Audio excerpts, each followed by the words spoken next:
Good morning, delegates. Today's conference, Investing with Impact, a Catalyst for Change, will begin in 5 minutes. We would like to remind you this event is being live streamed to online delegates.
Good morning, delegates. Please take your seats. Investing with Impact, a Catalyst for Change is about to begin.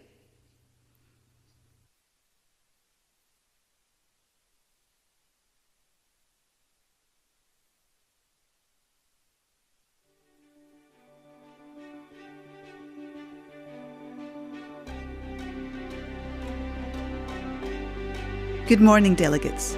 Please welcome to the stage your host for the day, Zara Janjua.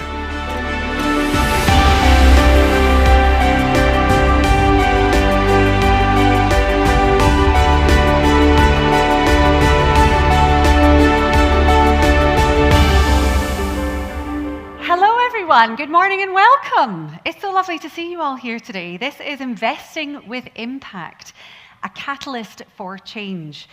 Today's conference is brought to you by the Scottish National Investment Bank, and this is their 4th year driving the conversation on the importance of mission-led investment strategies for furthering the Scottish economy.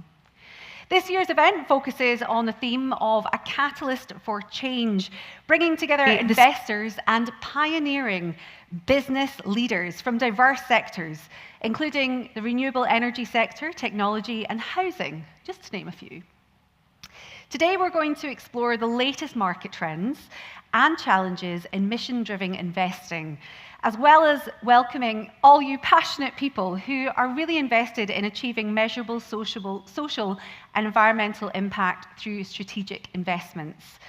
This year, we are absolutely delighted to be in partnership with the Herald and NewsQuest Events Scotland and Northern Ireland. It is incredibly encouraging to see so many of you in the room this morning. And I would also just like to say a big hello to everyone who is joining us remotely. We have a full agenda today, and you can find the complete conference programme and information on all the speakers by scanning the QR code on your lanyard. So you should have all got your lanyards when you came in today. And if you want some more information, as I say, on the event and the schedule, you just need to scan that QR code. We would really like to encourage as much participation and engagement as possible from you all today. So we'll be using Slido. I'm sure many of you are already familiar with Slido, but if you're not, we will go through how to use that very shortly. This is what we're going to use in order for you to submit questions today to our speakers and panelists. This is all noted on your lanyards, and the information is up for you now on the screen. For anyone joining online, the information has been sent to you, and there is a direct link to the conference programme that is also available on Slido and on our main website. So, there is a lot to pack in today. We would welcome all your input, all your questions. If you're in the room, I have to say, it's probably easier for you just to raise your hand. So if you want to get involved and bring a little bit more energy to today, we would absolutely love you to ask your questions live. So at the appropriate times, I'll ask if anyone has questions. You can just pop your hand up, and we do have 2 roaming mics today that we'll send round, and we'll ask you to stand up and speak into the mic for us today. We would also really, really love for you to share the fact that you're here and let people know. So if you have pictures, videos, or comments, you can follow us at NewsQuest Events and at Herald Scotland on X.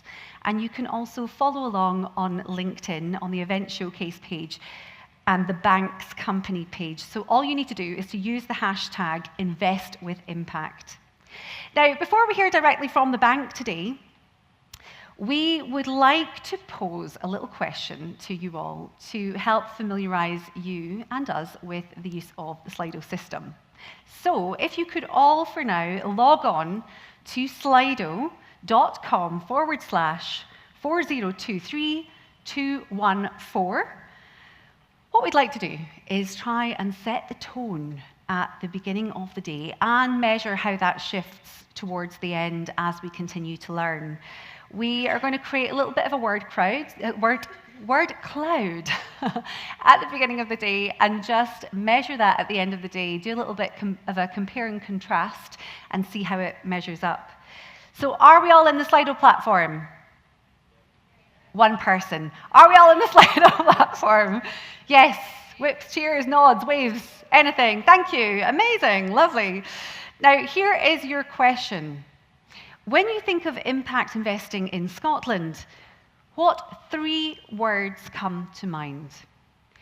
So we'd like you to submit those 3 words, and we will have a look back very shortly. So I can see some of you now tapping away, some with fingers, some with thumbs, some with touch typing skills. You would like the previous slide up. Does anyone else need that up? Should we pop that up? Remember, there are details on your lanyard as well, but if you want to get into the Slido platform, thank you very much to the team at the back. It is slido.com/4023214. Okay.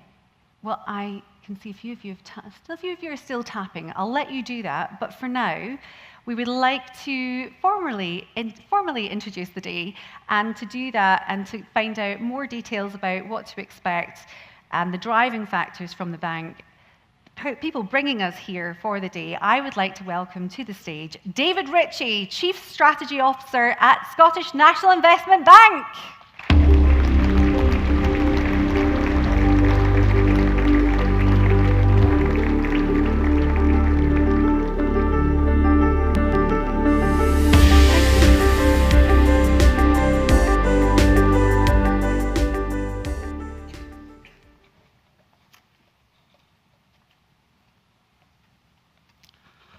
Good morning and welcome to today's Investing with Impact conference. It's fantastic to see so many of you here today. As Zara said, we have a packed agenda with great speakers, and I hope you get a lot from what you hear. And don't forget to use today as a valuable networking opportunity.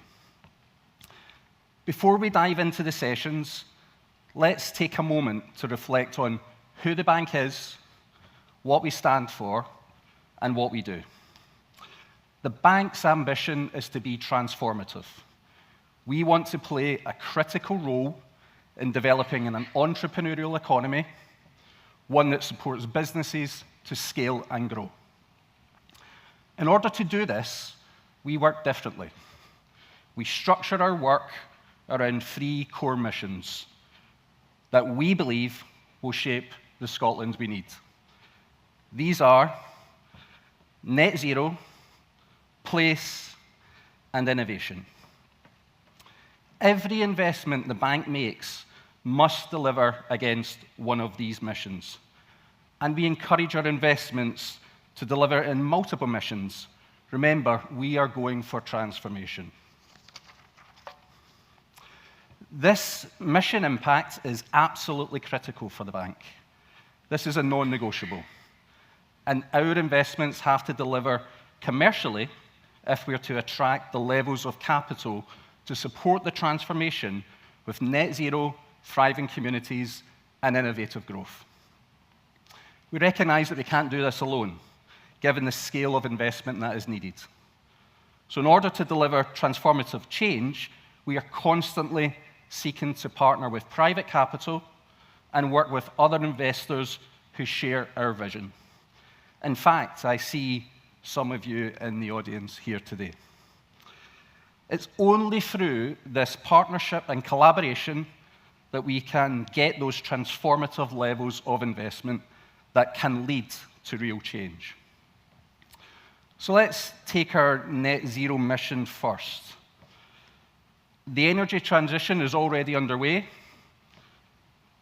and here in Scotland, we have a clear opportunity to build on our status as a global leader in the energy sector and the associated supply chains.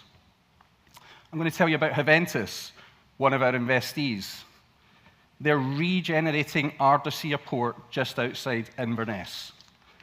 They've taken this former hub for the oil and gas industry, and with investment from the bank, are now transforming it into a key centre for the emerging offshore wind sector.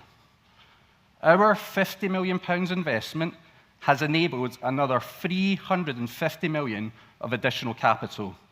This has the potential to create thousands of jobs, drive economic activity, both there and across Scotland as a whole.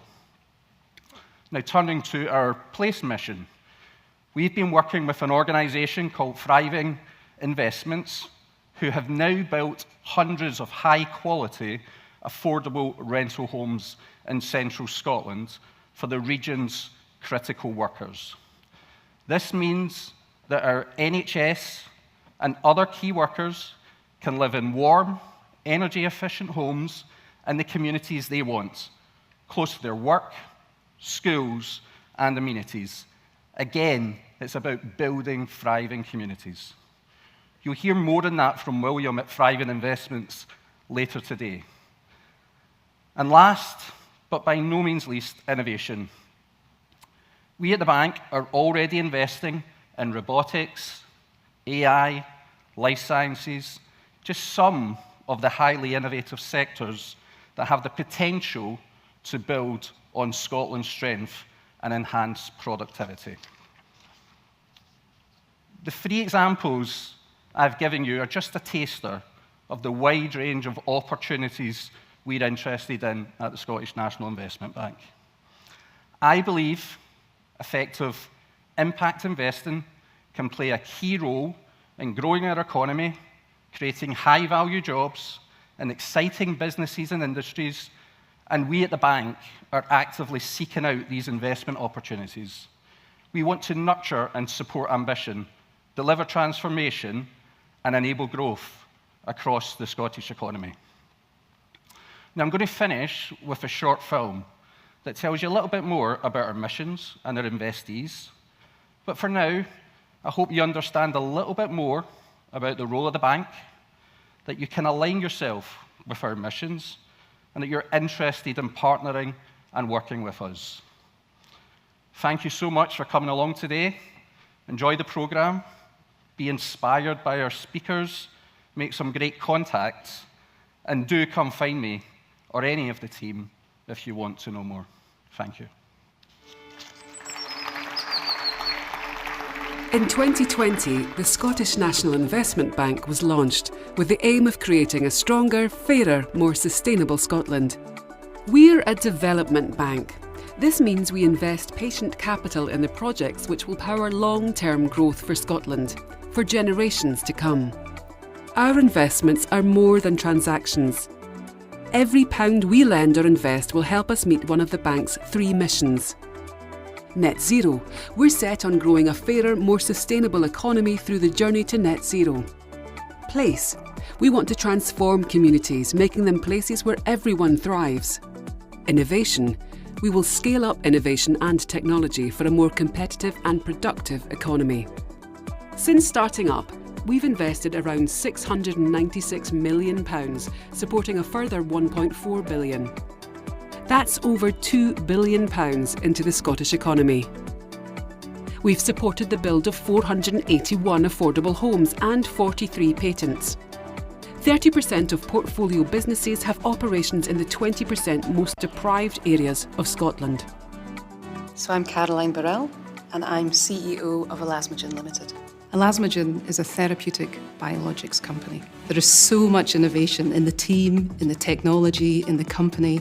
We have broad-reaching opportunities to affect people, patients with autoimmune disease and cancer. I'm Richard Knox, I'm the CEO and founder of Verlin.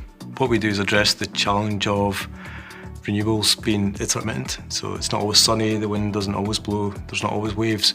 We stabilise the power from renewable sources, and then that allows us to use it in a much more valuable way moving forward and effectively allow you to produce power on demand. Guy Crawford. I have the great privilege to be the Chief Executive of Highland Coast Hotels. So Highland Coast Hotels was a collection of individuals involved in tourism from this community who wanted to do something positive for this part of the world. The investment that we secured last year from the Scottish National Investment Bank has transformed the company. There's no question about that.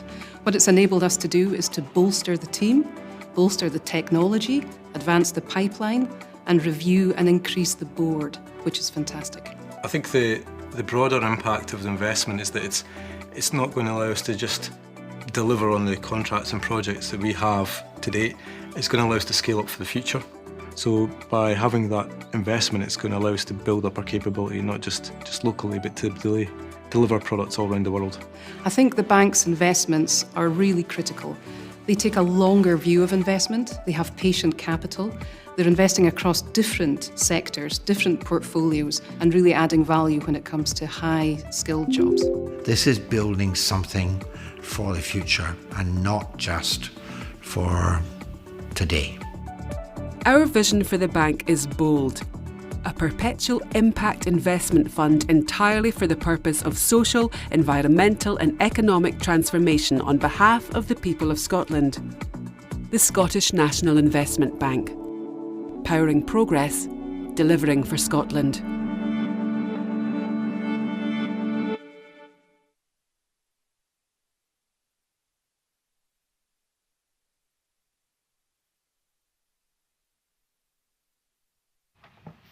Thank you very much. And thank you to the bank for that video. I think it's really exciting when you start to see the types of capital that are available, but also those incredibly rich and diverse case studies of businesses that are able to tap into some of that funding. And I know today we will be hearing many more case studies, and so it will start to give you an idea of potentially what is out there and hopefully some ideas for your own businesses as well. Thank you very much, David. Now, before we welcome our keynote speaker of the day, I think we should maybe review some of those learning words surrounding impact investment in Scotland. I do believe we've got them up on screen just now. Change and opportunity, certainly leading the way. Of course, so change, would that be change of business? Would that be change of mindset, change of approach? Would that be the opportunity that exists? Are you an investor that's looking for an opportunity to place your capital somewhere? Are you looking for the opportunity as a business to find investment? What's great is today we will be looking at both of these, and one of the first ones will be with our very first panel discussion today, which is looking at growth into international markets.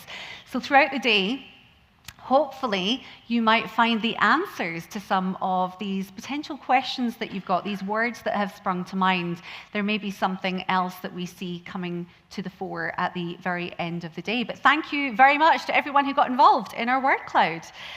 Now, we would like to welcome our keynote speaker for the day, who will start us on a journey showing us how investment and innovation can drive forward our net zero goals. As CEO of the Net Zero Technology Centre, we open with an incredibly inspiring leader in the energy sector, driving innovation for a sustainable future. With a distinguished career spanning engineering, technology, and digital transformation, she is a passionate advocate for change in the energy transition.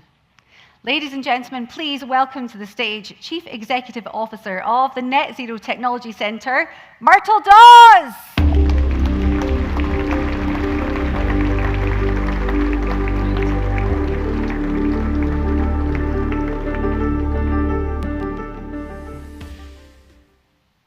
So thank you. I'm really delighted to be here today. I have my comfort blanket, which is my notes, because I'm of an age now where I can't be reliably counted on to remember everything that I want to say.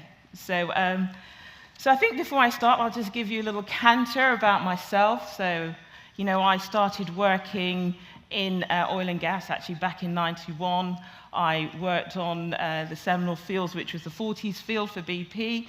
And even then, when I joined, we were actually talking about peak oil. We were actually talking about transition. It wasn't called an energy transition. It was, well, what are we going to do next? And if I think back from then and what I then went on to look at, we were fixing things such as, what about the hole in the ozone layer? Sometimes we forget that there have been other really significant things with the planet which we've had to get around. What about all of the pollution that we're putting into the sea? So these were all very serious things. And as I moved away from working offshore and in engineering and working on very large projects, it was more about how we comply with the Kyoto Protocol and all the protocols which have been going on since then.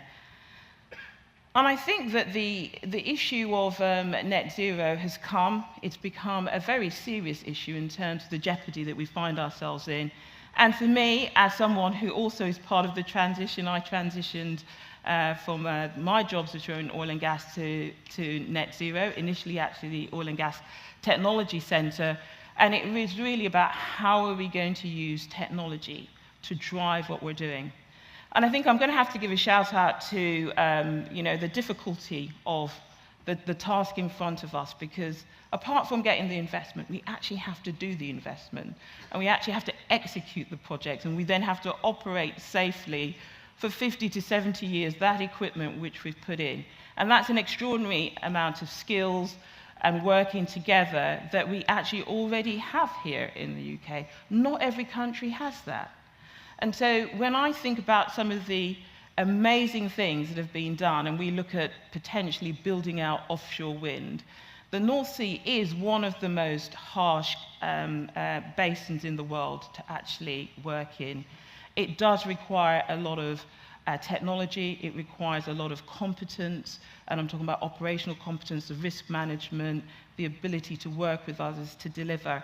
And so from that perspective, keeping those skill sets together so we can actually deliver on some of the things we're looking for is super important. So for now, I move on to energy transition. Energy transition, if I now just go to our mission, you can have a look at it there. But for me, energy transition is happening, and it's actually happening at pace, not always in the places that we expect it to happen or for the reasons. So to some extent, net zero has put the pace into energy transition, but it was always happening, and I'll show you that later. And it's always been happening because in various parts of the world, it always made good economic sense to do so. And remember that across the world, the oil and gas and coal is not evenly distributed. Some countries have been paying quite a lot for this when they already had resources such as solar, which they can now harness because of technology.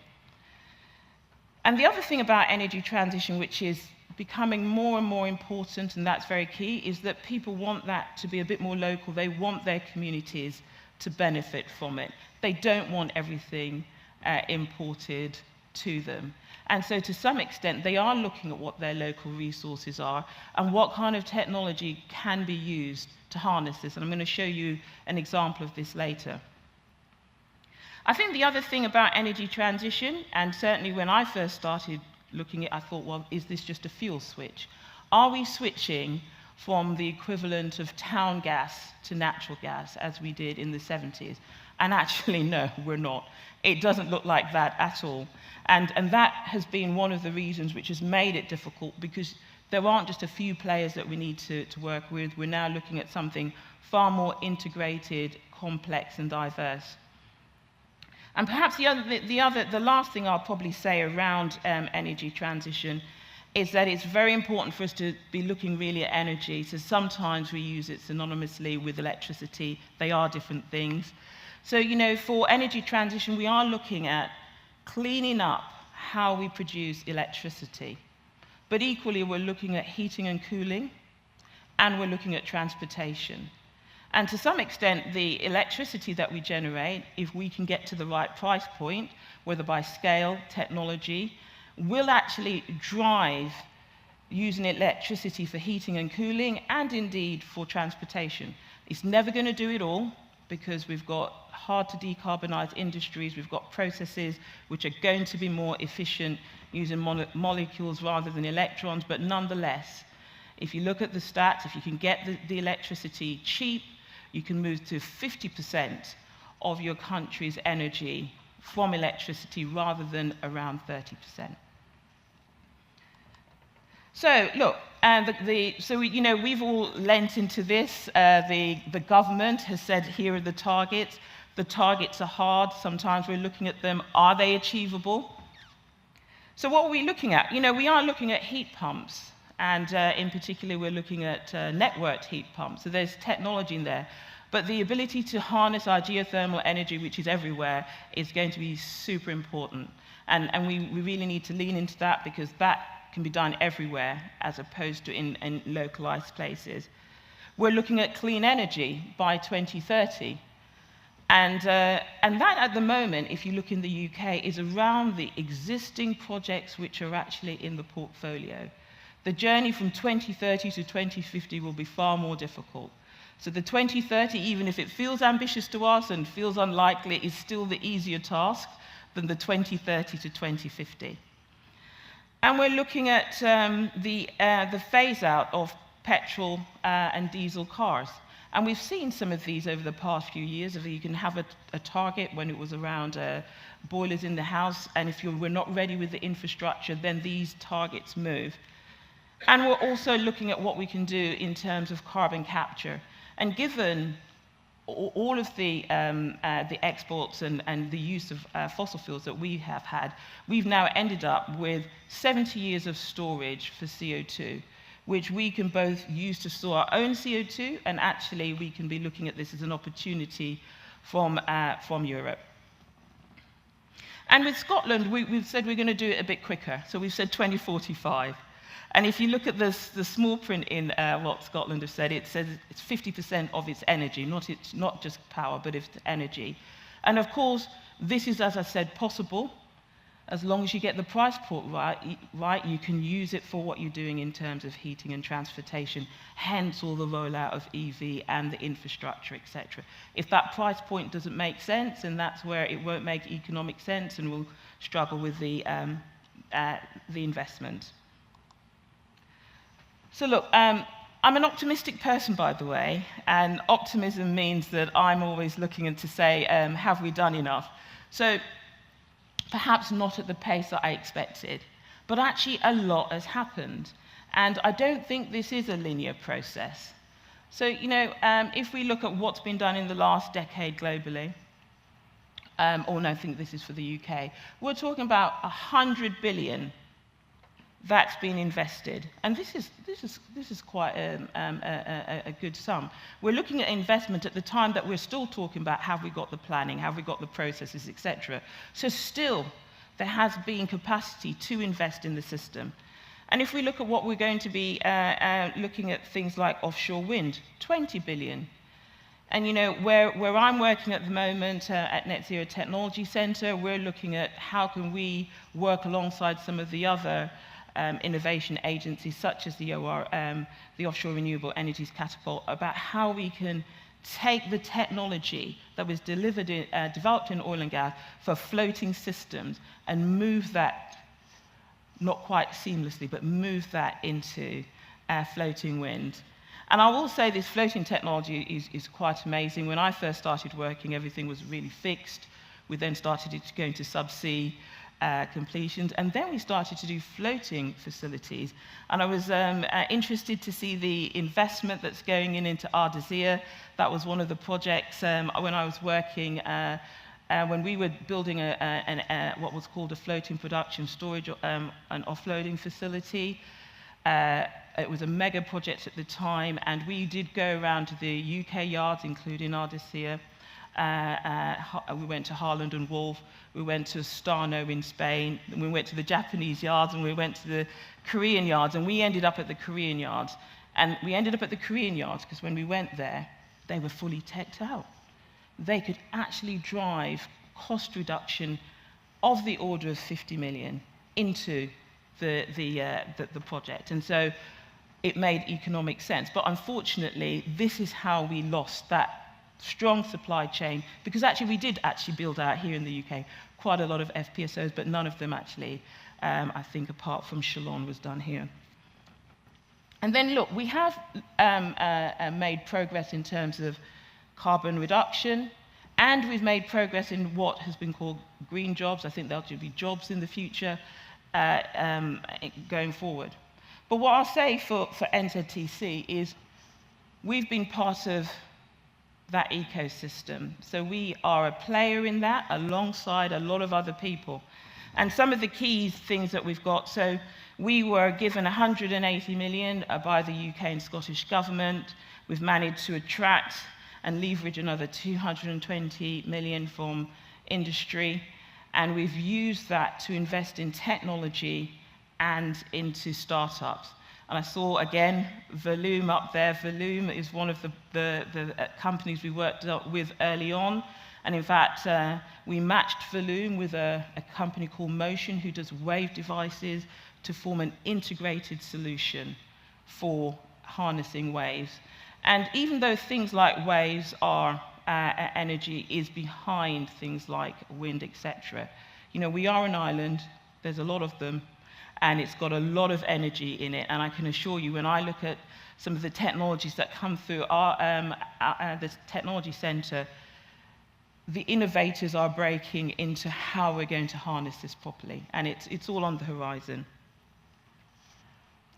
The other thing I think is striking is really, we've screened a lot of technology. So I tell people that I'm working at the birth of technology, so I'm always going to be more optimistic because I see fantastic solutions out there.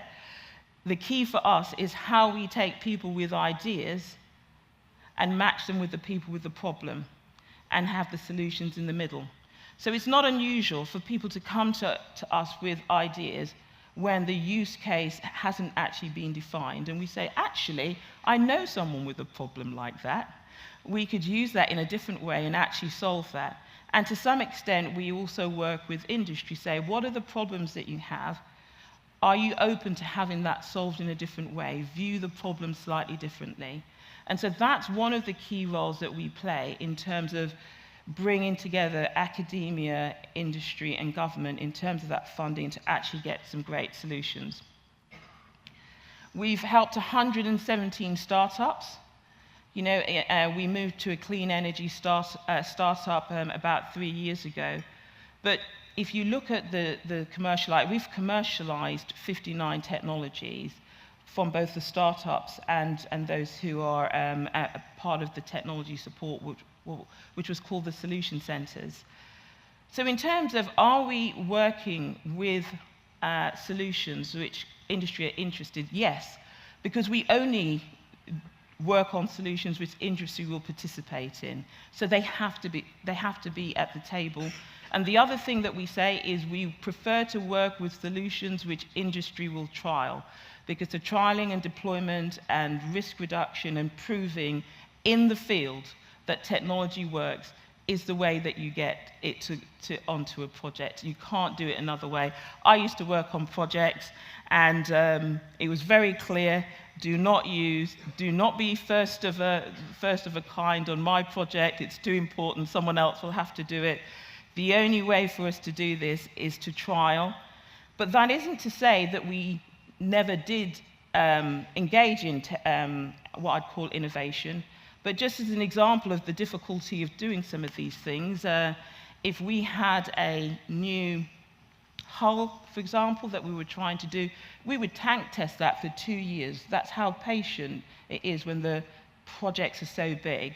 So again, we can do this, we can lean into it, but I do think that the deployment and the field trialing and the scaling is where we need to spend quite a bit of time, both to reduce the risk, but also to reduce the cost.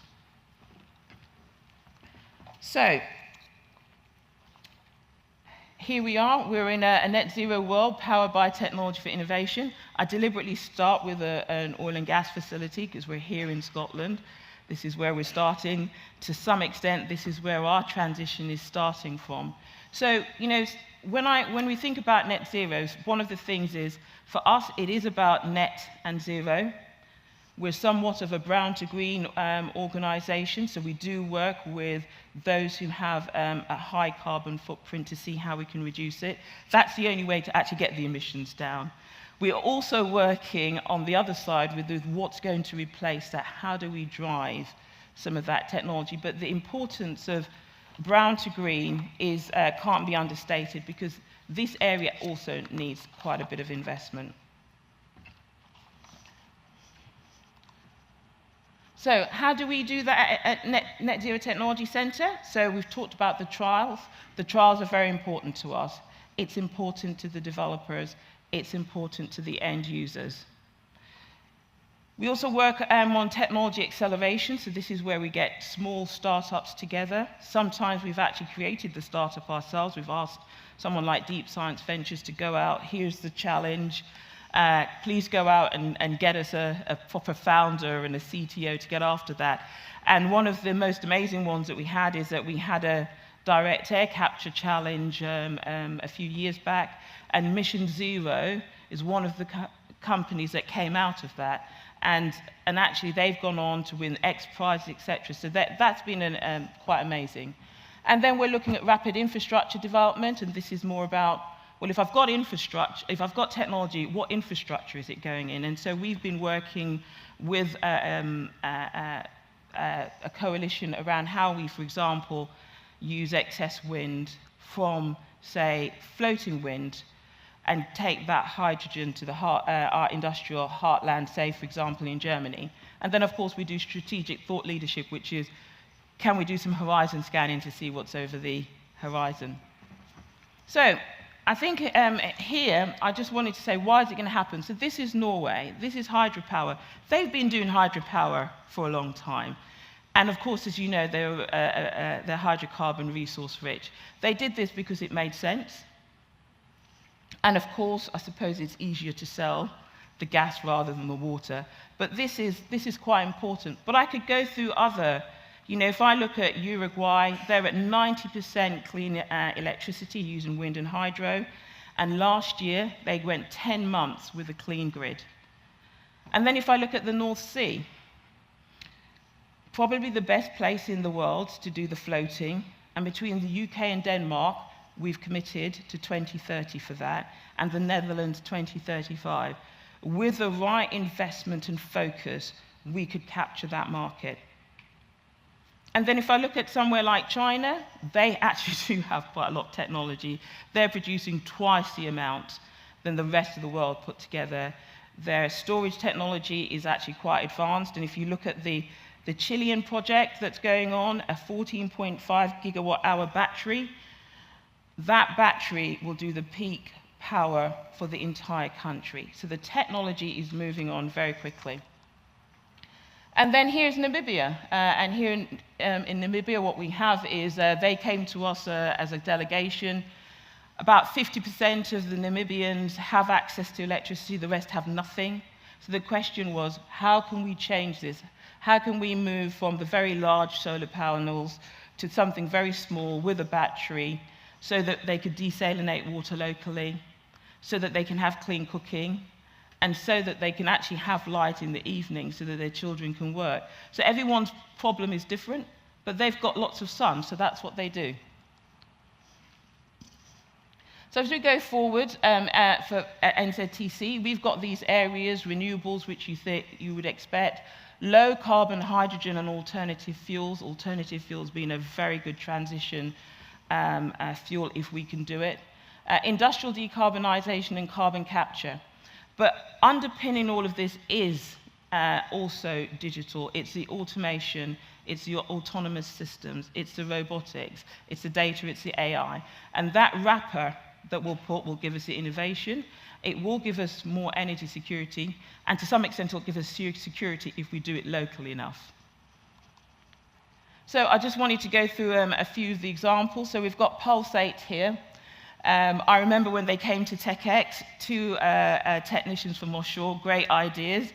They worked with us for about 3 years, and now they've just sold their company to a very large company. My preference is that they grow, but sometimes the idea and the product they have, it's just too good. So Pulsate, very pleased for them. And then if we look at Acua, this is about trying to monitor and take data from the sea. They started with that outline there, and look where they are now. And again, Scotland-based, great ideas. How do they get that to market? And then if I then look at our NZTC, we're coming to the end of our funding. I'm the CEO, so I have to make a plug for that, because you'd expect that.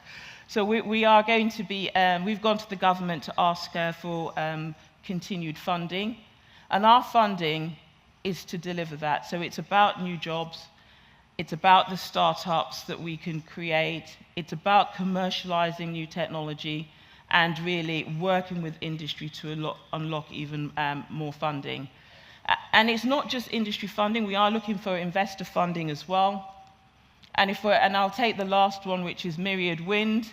That was from cohort 5. This is a next generation multi-rotor wind turbine. We like this so much that we put our own money into it, actually. And what's nice about this, again, this was 3 guys with an idea here in Scotland. And as you know, the wind turbines have been getting longer. They're now like the wing of an aircraft. But actually, the question is, they can't continue to get larger. What about them getting smaller? So now they've got this device where actually the turbulence of all of this actually helps to actually generate even more power. So we've got this device. It started, what do we do? That kind of device is now available. And that's a kind of device which you can install yourself. You don't need a huge installation. You don't need huge manufacturing. These now are devices which are small enough for local communities to use. And that we expect will be one of these big export products to go to somewhere where you're looking for local power. So, I'll come to the end, a net zero world powered by technology innovation.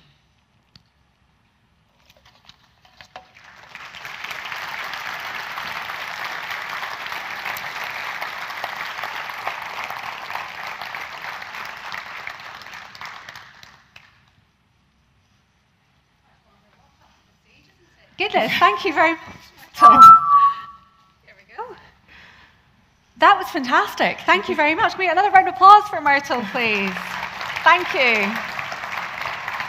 I knew I should have worn flats today. I would have got up here much sooner. If you do have any questions, please make sure you pop them into Slido, and I will put them to Myrtle, because we have a good 10-minute chat now. So it was interesting to hear about some of the investment that has been made. And I sort of didn't know whether to initially kick off with this question, but I thought I'll give you a hard one, which is, I guess, projecting a little bit onto the future, because as we know, any changes we see in the US trickle down, and eventually we will experience those here in the UK. And something that's unavoidable is the frack, frack, frack, drill, drill, drill message coming from our new president, Trump. So when you were talking a little bit about the investment you see, and you were explaining the ecosystem, you mentioned £180 million of funding has been received from the Scottish Government. Do you see that changing? Is it going to be harder in order for you to attract capital from government going forward? So yeah, I mean, if you just listen to the news, I must admit, you know, it must be difficult. I mean, I wouldn't like to be Rachel Reeves. She probably wanted that job all her life, and now it's really tough. So look, we've just put our best foot forward to ask for the funding. We think that it's compatible with the growth agenda. We think it's compatible with the jobs, and it's compatible with net zero.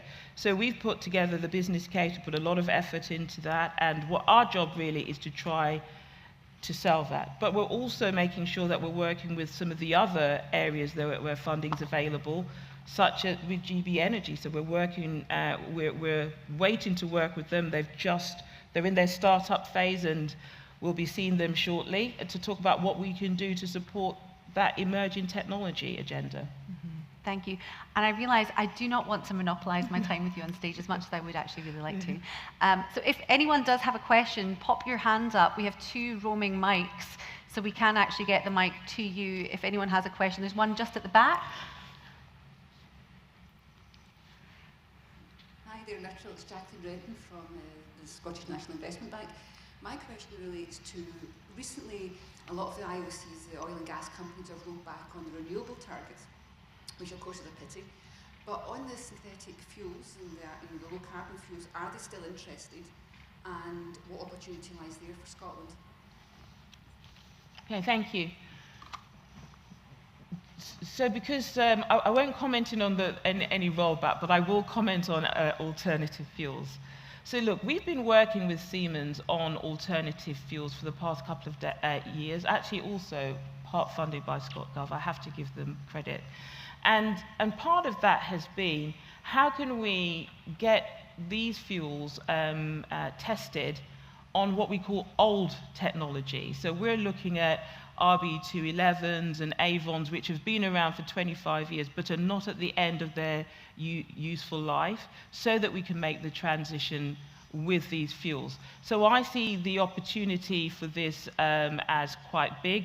We've got terminals sitting on our coast, which could be used for some of these alternative fuels. People are trained up to know how to use them, and actually we understand them far better. So for me, it's about the manufacturing.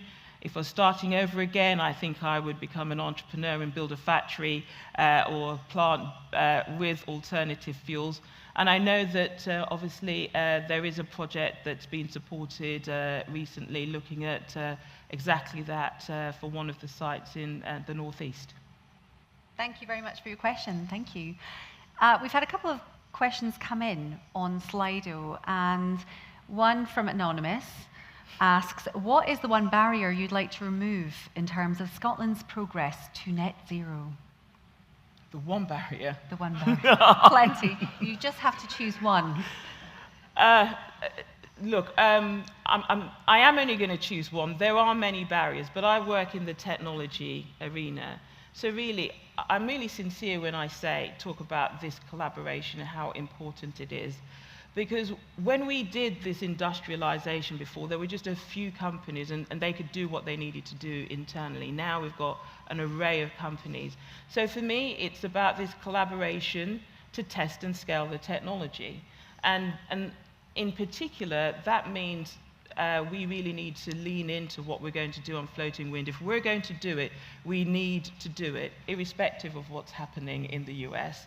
Because we were already a basin that was a mature basin. So we always were going to have to do a transition. And this is the right time when we've still got the skills and the supply chain to deliver it. And Scotland still has the 2045 target. And Scotland still has the more ambitious targets, yes. Thank you. Again, if there's any questions on the floor, just pop your hand up. Otherwise, we can go some more from Slido. So we've been asked here, what do you think the next generation role is in this? So look, I see the next generation all the time. I mean, last year we had some fantastic entrepreneurs come through TechX, and sometimes they look scarily young. I have to say, are they of age? So, the young people are very innovative. I'd say some of the older people are innovative, but in terms of not knowing enough to know that things are barriers, you get that with the young. I saw some technology, I can't talk about it too much because they're IP, which would completely revolutionize how we do electrolysis. And I looked at this and I thought, my goodness, this is going back to chemical engineering and reimagining how you do the chemical engineering. And I think, why didn't we think of doing that? We've been doing all kinds of odd things. So I think that the young have the advantage that they don't know how it should be done sometimes, and hence they are more innovative and brave with their thinking. Excellent. And then, obviously, you can't reveal too much. Yes. But are there areas that you're keen to hear from innovative companies, or equally, are there areas that you have too many companies showing interest? This is a question that's come from Slido, so thank you to whoever brought this forward. Look, at the moment, I don't think there's too many. We're just not far enough on the journey for us to say that there's too many. Okay. We're always, I mean, we get fantastic technology, but if someone has an even more disruptive, fantastic one, which will, if someone came to us with a battery that could, support half of the UK, of course we'd support it. So for me, we're interested in all of this. Going forward, I think that the ecosystem around how we do things remotely, especially if we do offshore floating wind, because we're not going to have people offshore, how we do these, the autonomous and robotics, how we're going to control it with AI, and how we're going to secure those facilities becomes even more important. It really is important that it's not just energy security, it's security, because the ecosystem for the digital, I think, is an important thing we need to lean into. And I was speaking to my colleague yesterday, and she was saying that we've heard of ChatGPT, and said yes. We've heard of DeepSeek, yes. Have we heard of Deep AI? And it was like, well, what's that? And that's a European version. So why don't we know about this, and why are we not harnessing some more of the ecosystem which is available? So there's plenty out there for sure. Mm-hmm. Okay. Does anyone have a question they'd like to put to Myrtle in the room? Let's get some energy injected. I know it's Monday morning, everyone, but I'm sure there are people out there. And if you are submitting them on Slido, thank you very much. But please do feel free. Be brave. Get involved. We'd love to hear from you this morning. So we have another question that's come from Slido anonymously, which asks, what are your thoughts on the right balance between investing in green energy production versus investment in emerging carbon capture tech? So look, I think we need them both. I had this discussion that it's not a linear process, so we might all rock up in 2040 with great technology, but still wanting to actually remove even more CO2 from the atmosphere in order to manage this. So I think we need to do both. I think with the carbon capture technology, we need to have some plentiful, cheap renewables to do it, and hence it's all part of the same package. But we do need to, I think direct air capture has its role. And I was speaking to a team from Brazil, and they have, they use a lot of hydro and solar, and they have a huge amount of surplus renewables every day. And what they're looking to do is, what can they do? Is it going to be converted to hydrogen for storage, or should they be using that for direct air capture, because it's essentially free? So we really need to lean into this. I don't think that we're not sufficiently advanced with this to not have pull every lever that we can. Thank you. Interesting. You mentioned hydro. We have another question that has come from Slido, and it is about that, because you did go into projects overseas that have been utilising hydro energy. The question here is, why are we not leveraging that? So, I mean, it's more predictable than wind. What then are the barriers that you see in this country, or certainly in the UK? So I think predictability is one thing, and with hydro, yes, you can turn it on when you want to. I suppose it's all about what is the ultimate capacity that can be supplied from that. And I don't know the exact numbers for hydro, but certainly the numbers for wind, given that we have the most prospective wind resource in Europe, it's clear that we need to get into that. I'd be happy with some hydros too. To be honest, I'm an engineer, so I support all the forms of energy and getting that rolled out, and I think that's what's important. Excellent, thank you. And thank you to James Blakey from Moda, who has sent in the next question, which is, what role should the built environment play in reaching net zero? Are we talking about... presume homes, built environment? I can talk about, I suppose, local power plants and actually... So look, I think it's really important. If you look at some of the challenges we have around the grid, clearly if you don't need to go into the grid, would be very useful. And when I look at, for example, I think it's India, they've made, I think they're putting like 10 million...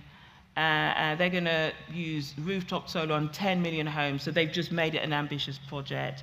500 gigawatts. So, we do need to do things like that. And then some of these more interesting things around district heating, networked pumps, etc. These things don't need the grid, the constrained parts of the grid. We really need to look at these. And these are real, genuine areas where if you do put them in, bills will go down as long as the electricity that's supporting them is affordable. Myrtle, thank you. Now I'm going to open up to the floor one last time, so you have one more opportunity to be brave. Would anyone like to put a question? Yes, we've got one over in the corner. Thank you very much. Hi, thank you. Is there a skills gap in the market that needs to be addressed for the transition? And if so, what jobs are needed? So, I think just in general, reports were done last year, some of them by a notable one by Professor Paul Deleu from the Energy Transition Institute in Aberdeen. And we are in this Goldilocks, he calls it the Goldilocks period, where we do have the skills, but we're increasingly losing the skills between 2024 and 2028. So that is the period that we really need to make sure that we are building out what we need to transfer skills and jobs to some extent. But in terms of the skills, I think that there's always going to be a skills gap because some of the things we're doing are new, but it's not the majority of what we're looking at because some of the jobs are standard. We still need the same accountancy, legal support, engineering. We've got geoscientists that understand all of these things. A lot of these things are available. And even if there is a small skills gap, it's one of these things which can be addressed by CPD rather than a new degree or anything. So for me, the issue isn't really the skills gap, it's the pace of the transition to make sure we don't lose the skill sets that we have at the moment. Excellent. Thank you very much for the question. And thank you very much. We have one last one that's come in at the front. Can we get a mic up front, please? And we'll just squeeze this one in. And it's come in from Enoch. Thank you. This is working. There we go. Hi, Martin. Thank you very much. So you mentioned something earlier around how you've seen some young people coming into the process, coming up with new ideas.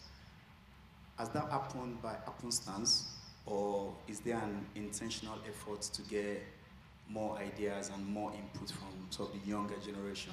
Again, as you said, they are coming in with, should I say, clean mind to the point where they could come up with more innovative ideas. So is there something intentional happening in that area, or is it just you're seeing what you're seeing? A little bit of both, but even though we of course participate in STEMs and career ready, the ideas that we're getting is for the person who's sitting in their bedroom concerned about something and finding solutions, getting together with friends and colleagues or people at university say we've got ideas. So we see quite a lot of that. They tend to need quite a lot of support, especially if the teams are very technical. We've actually lost good technology from actually having good tech teams, but actually teams that can't work together, and hence that support that needs to go in to actually move a technology through the technology readiness level. But I would say that, we go out, but we're agnostic. Look, I'm at the latter part of my career, and I've still got ideas. So what we're saying is we need all the ideas. Some of them will be more focused on problem solving because you know what some of the problems are, and at the other end, some of them will be innovative and unconstrained by what the problems are. Excellent final question. Thank you very much for that. And I think that really helped to underpin sort of where you sit in the ecosystem of all this, because often, even from an investor perspective or a business perspective, you are trying to find out what the lay of the land is and what the ecosystem is. So thank you very much. Ladies and gentlemen, please put your hands together and thank Myrtle Dawes. Thank you. Thank you so much. That was an incredibly inspiring start to today's conference and really did help, I think, to sort of set the scene for the day ahead. We have a lot of content to cover today, and we want to move swiftly on now to our very first panel, where we will discuss the topic of scaling up businesses for international markets. We're going to explore how businesses can attract overseas investment and appeal to international markets. And to help me do so, I have a fantastic panel of 3 fantastic people that are going to be joining me, bringing their collective expertise from the world of finance, engineering, life science, technology, and C-suite leadership. Ladies and gentlemen, put your hands together and welcome to the stage Mark Bamforth, an investor, Georgi Egorov, Chief Financial Officer at Zero Avia, and Julie Grieve, entrepreneur and Vistage Chair.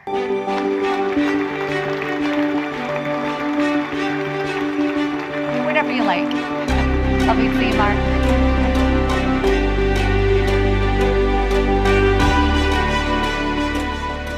Well, thank you very much. You got up here much more swiftly than me. I don't know how you managed that. I'll have to take some lessons from you, clearly. Before we begin, I thought it would be really nice to go down the panel and just do a brief overview so that, we're talking a little bit about understanding the ecosystem, and I think for this, to understand the perspectives that you each bring to this would be really important. And so, Julie, let's start with you. A brief introduction to your background and what it is you do now. Okay, so I have been a chief executive, or MD, I guess, for 20 plus years. I started in serviced offices and ended up selling that business, having grown it. I then went to work in serviced apartments, so hospitality, had an idea for a technology business, started a technology business in my 40s as a non-tech founder, so that was interesting, and grew that, raised investment, and eventually sold it. And since then, having sort of gone more into startup world, I'm back in the scale-up and bigger business, helping leaders with a stated aim of growth, sort of address the challenges and opportunities in that. Excellent, thank you. And you did sort of brush over what you've done with Crichton, but we will come to it and dig into it a little bit deeper, because it's incredibly impressive what you did with that company and getting it to market. Georgi, can you tell us a little bit about you, your background, and the business you have? Sure, with pleasure. Good afternoon, everyone. So, Georgi Egorov, Chief Financial Officer of Zero Avia. We're one of the global leaders of clean aviation. Started 7 years ago in California, and the idea was pretty straightforward. So, how to decarbonize aviation. So we came up with the idea, well, actually it wasn't our idea, but we perfected it. The idea of the hydrogen electric powertrain, hydrogen electric engine, i.e. you store hydrogen on board of the aircraft, then through catalytic reaction, it's literally 2 byproducts, electricity and water. So absolutely clean, especially if the green hydrogen has been used. So as I mentioned, we started in the US. In 2020, we got significant grants from the Aerospace Technology Institute in the UK. And therefore, right now, we're 1/3 US, 2/3 UK. Last year, we closed our quite significant funding round, $150 million Series C, and super happy to have Scottish National Investment Bank as now our shareholder, and looking forward to establishing our base in Scotland in Amits. So we'll be the most advanced manufacturer of the most advanced fuel cells in the world. Wow. So here in Scotland. I'm sure there'll be lots of interest from everyone here today and everyone watching at home, and finding out a bit more about the innovation side of things from you as well. Last but not least, Mark, tell us about you and your background and what you do now, if you can. I don't suppose you have an elevator pitch because you've done so much, haven't you? Just to summarize, good morning. Great to be here. I originally did a chemical engineering degree at Strathclyde and went into the oil industry. I thought my career was going to be in the oil industry till the oil price crashed, and I found myself outside of the oil industry, joined a brewing company, and fairly soon moved into biotech. And I was really lucky to join a small biotech company, US owned, but they owned 2 facilities in the UK. And I spent 22 years with them, really grew up as the company grew up. Moved to the US with them in 2000 to run global operations. And that grew over the next decade to be 12 sites spread around Europe and the US and a little bit in Asia. So really more of a corporate career. And then I left at the time that Genzyme was taken over by a large pharmaceutical company. And at the age of 47, I discovered my entrepreneurial gene and founded a company, and went on to found 3 companies, all in contract manufacturing, so making other people's products for them in life sciences. And over those 12 years as it became, we ended up growing and selling those companies for about $2.5 billion. So it was an incredible second journey, if you like. And as I started the third of those companies, I also was in a position that I could invest in companies, and I started to invest. And at first I did that myself, typically companies with somebody who I knew, who was the CEO or in a leadership position. But I quickly realized that I didn't have the time or frankly the expertise to do a lot of diligence on those companies. So I realized that working with others who did have that focus was going to be much better. And the investments primarily in the US and in Scotland. And in Scotland, working with companies like EOS Advisory or Par Equity that know the field, know the players, and could be great advisors of where there are opportunities, was a much better way to proceed. After the third company sold, I actually joined another investment fund, a US-based fund, as a general partner, so focused on antimicrobial resistance, so superbugs. A lot of innovation in that space, but a lack of investment. So that was, again, another interesting chapter to be on the side of investing and looking at the diligence required in that particular circumstance. I did recently become a CEO again, because it turns out sometimes it's hard to shake. But we knew this wasn't going to be a straightforward elevator pitch, didn't we? We knew but in truth, the reason was that I was invested in a company who tried to raise money and were stuck. And the insiders said, we're willing to back this company, but only if I would step in and help to get the company into better shape. So we just closed in our insider round last week. Congratulations. And we have life in the company, and we're going to grow it and be successful. Lovely. So Mark is going to be speaking from both an investor, an entrepreneur, and a mentor perspective on the panel today. And I want to remind everyone, if you have any questions for our panelists, I would like to put them to them throughout the course of the conversation. So please just submit them on Slido, or if you're within my eye line, sorry everyone who's slightly behind me, if you want to pop your hand up, then I'll get one of the team to come.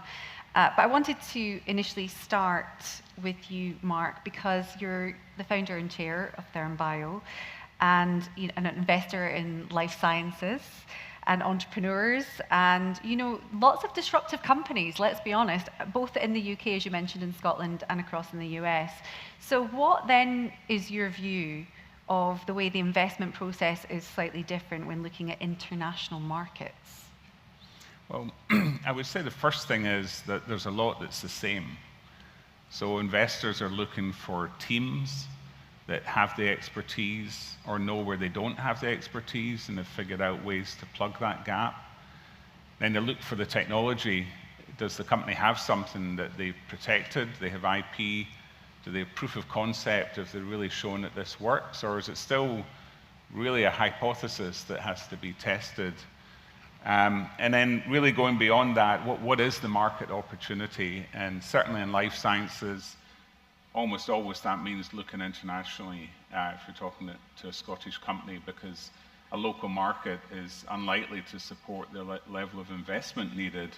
So what plans does the company have? Do they really understand those markets and how different it may be? Just because a product works doesn't mean it's going to get paid for.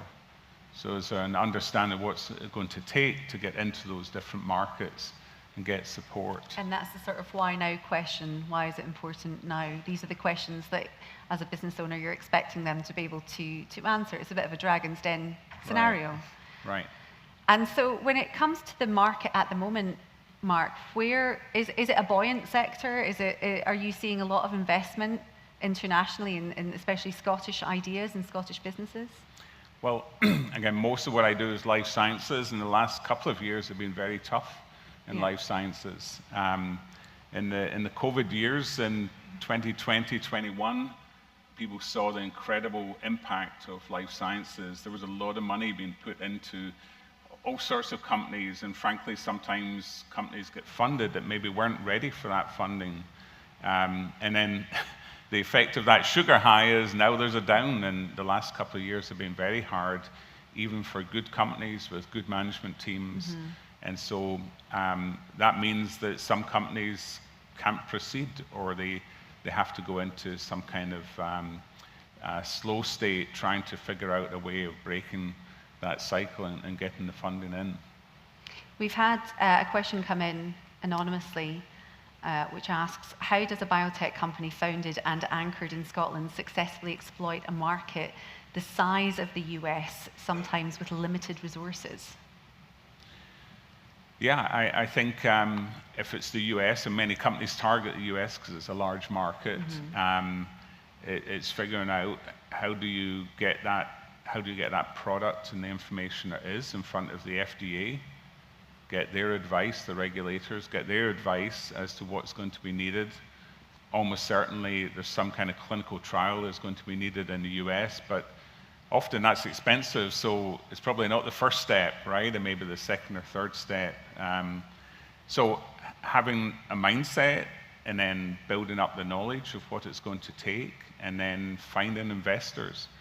And there are a lot of investors in the US. That is definitely, even though the last couple of years have been tough, there is a lot of money available. You just got to have the right solution that somebody will invest in. Well, it feels quite natural to come to you now, Julie, to talk a little bit about your background, because you did very much steer us across it, but we didn't dive into it too much. And I'd like to know your business, Crichton. It was a product that allowed accommodation providers to essentially turn their guest information book into an app. Is that correct? So it started as a digital guest book, and then over time we learned that the problem we're solving was a really fragmented technology stack in hospitality. And so we built an adapter that meant that the 6 different pieces of software that were required to allow a hotel to offer a digital check-in and key and ordering room service, all the things you do in a hotel, could be offered in one place. And the product now has international use. Yep. So how did you scale it?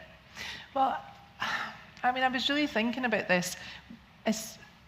From the start, I had a mindset of this is going to be a global product because there isn't a big enough hotel sector in the UK. And we were very focused on resorts and groups and luxury boutique. So that was kind of, when we dove into it, that was going to be our segment.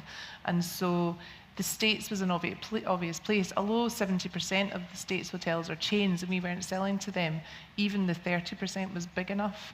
And so actually going into that market, same language, thinking about support times, thinking about sales times, all of that was still a really decent sized market for us to attack, as well as going in our local market and getting the case studies right. So what did you learn in the process then of how to work with international markets? I think the sales process in the States was different from here.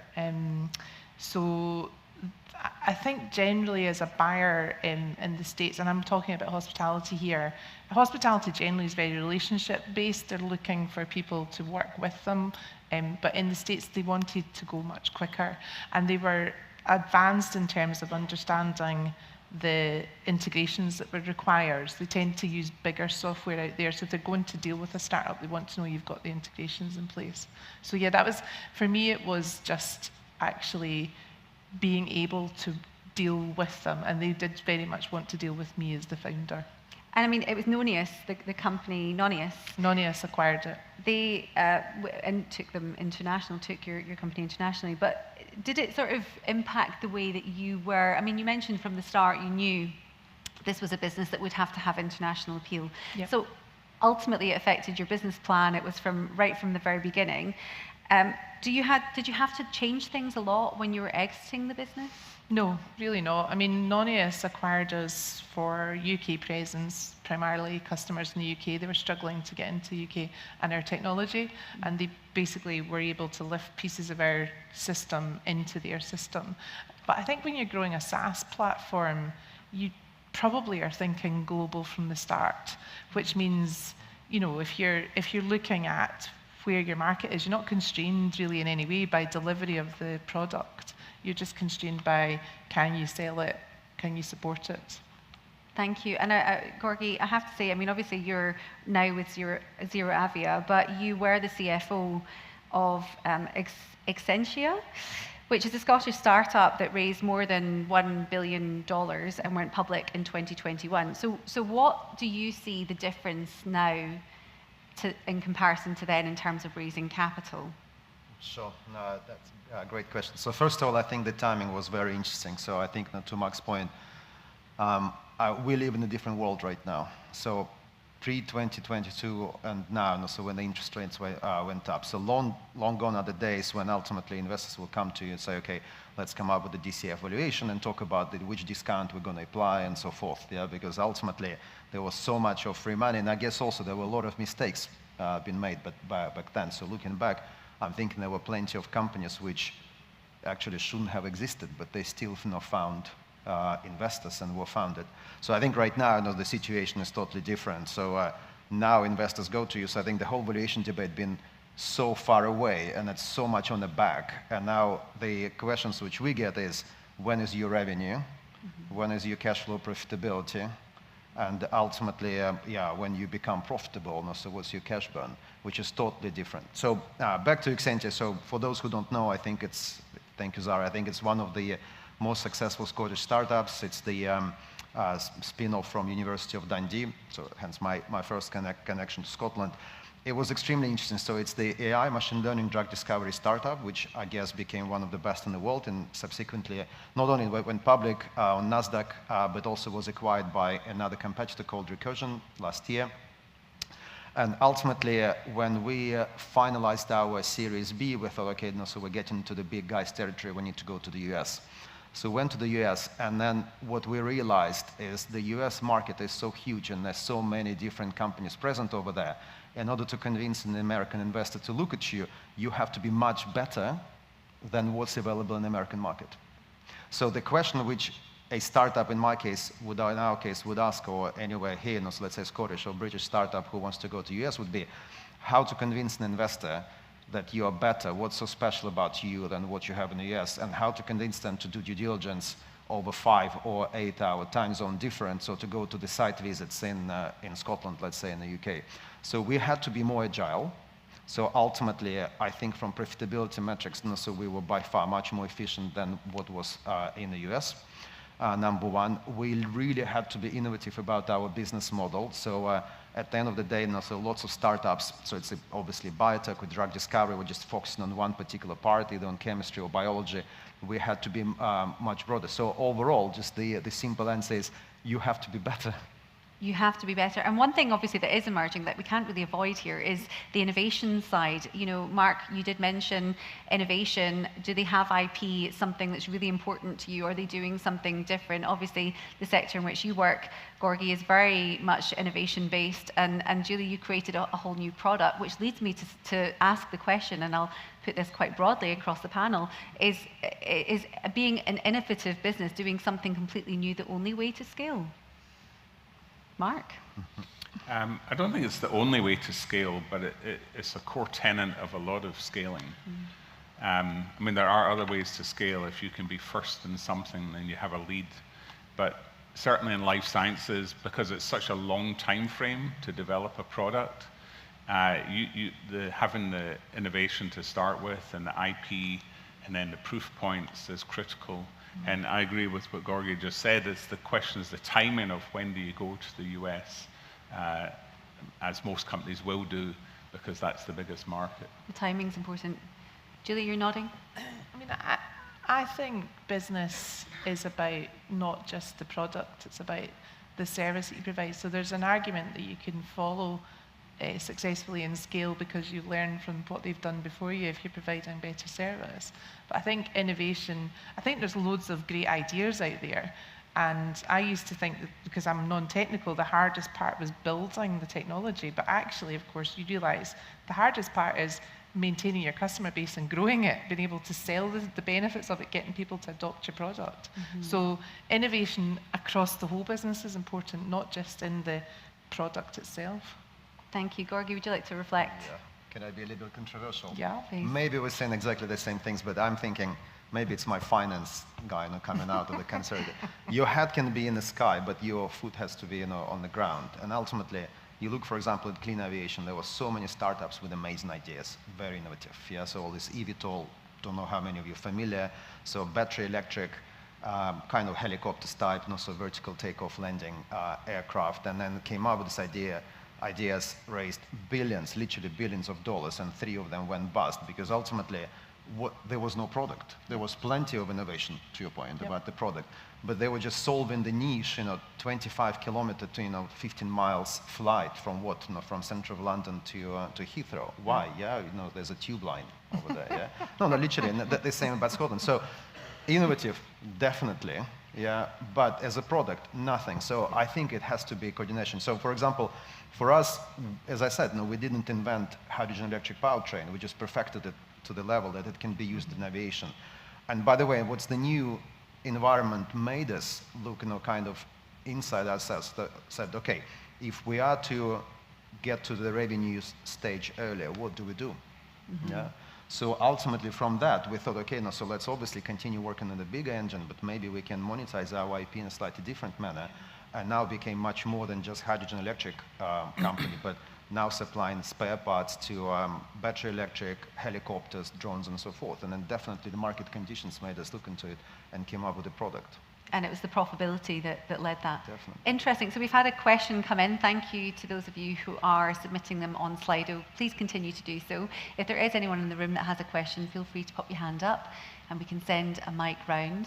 We have an anonymous question that's come in that asks, who should you work with in Scotland to access international markets?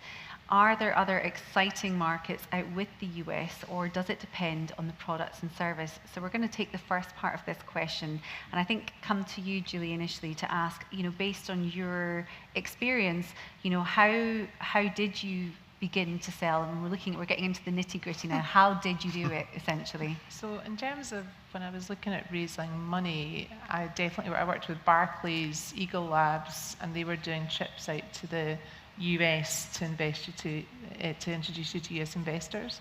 And also I had an office in London, so I was part of the London Mayor's trip to New York, again around about investment and selling into the US. So there is support out there where you can kind of get yourself funded to go over and have a look.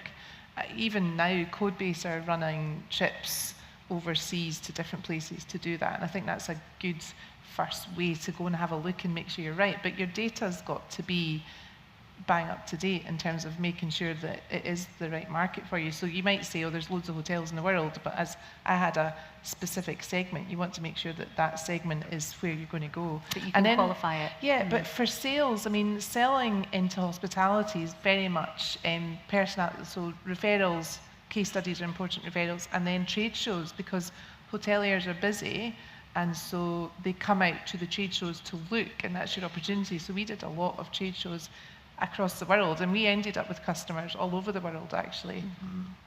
And then, Gorgie, from your perspective as well, then in attracting investment, how do you make that connection? I think I'm very similar with Julie. So a lot of startups have got inspiration to go to international markets, US or Asia or Middle East right now, obviously, it's a big center. Now, if you are, let's imagine you're a business in Scotland with one renewable energy production site. Yeah. The question is, would you be interesting to international investors or not? Mm-hmm. Yeah. And if there's no innovation, just let's say solid site, so maybe the answer is no. Now, if you have something unique about this business, maybe the efficiency or the effectiveness or productivity, which can be scaled elsewhere, that's where you go. And then that's where you play on advantages of regional markets, be it US, be it Asia or Middle East. So I think it needs to be a lot of reflection done. Okay, are we really an international player or not? And on the second part of that question, Mark, other exciting industries or any other exciting markets to go to at the moment? Because it seems like the US is the pinnacle for most, isn't it? But where are you seeing sort of exciting markets emerging? Well, for life sciences, US has always been an attractive market for therapeutic products, excuse me, because the pricing regulation or lack of regulation there means that companies get to typically set the highest price in the world. But it's really about understanding what the product is and where the need is.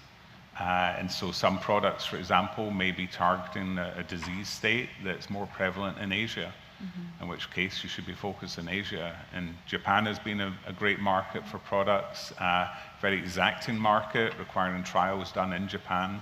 But there are other examples like that where there are specific market segments that aren't spread equally across the world. So it's very much letting the data do the work for you and dictate. Well, the data, and then understanding where are there investors or partners, companies that you could work with in those spaces. Interesting. And one of the things about life sciences is it's one bucket, but really within it, there's a whole series of sub-segments around different technologies or different disease states that have their own ecosystem, their own investors, their own partners that you could work with. So it's really understanding the space that you're in. Excellent. We've had a couple of questions that have come in, so I do want to get to them. You mentioned being first in something provides a lead. How do you offset the risk to an investor of being the first to invest in new technology? I think that one's to you, Mark. Yeah, I've found that a lot of people want to be the first to be second. So they don't want to be the first to be first. They want to follow somebody else. And it's actually quite amazing that there's a lot of investors who say, we're willing to put money into this, we think it's a great idea, but we want somebody else who's smarter than us or more focused on that sector than us to tell us it's a good idea. So then you have to find out who those people are. Yeah, for sure. Who are the ones that are willing to be first? And so how do you find them? Well, you do it by analysis. So again, you've got to look at what stage are companies interested in, or investors interested in investing in.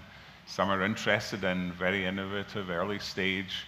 Some will want clinical proof of concept. Some might even want late stage products that are closer to market. So you really need to understand the investor and which segments they're interested in.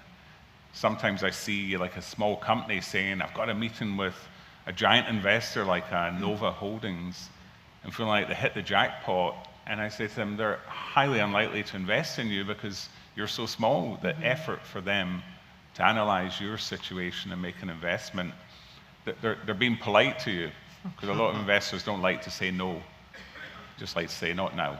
Not now. So if you heard that, that's why. Mark, we have another question from you, and it's come in about the value of impact for you. So it's asking as an investor, what value do you place? Now, whoever sent this in, thank you. We have a session this afternoon that is very much looking at impact investing and what that means, and that potentially, I mean, there should not be a trade-off, really. As an investor, I suppose, for you, the value is in the ROI. Yeah, that's. Or do you feel moral obligations? No. So if you go to a firm, if you go to an investment fund, they're almost always investing someone else's money.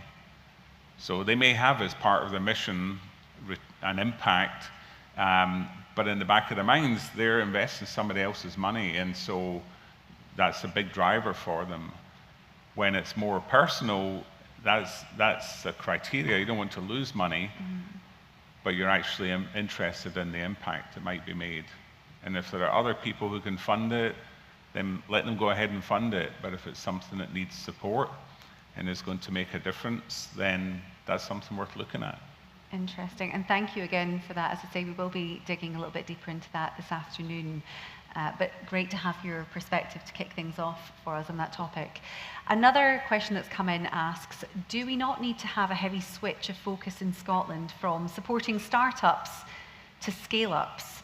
Surely too many of our startups fail or sell up too soon. Julie?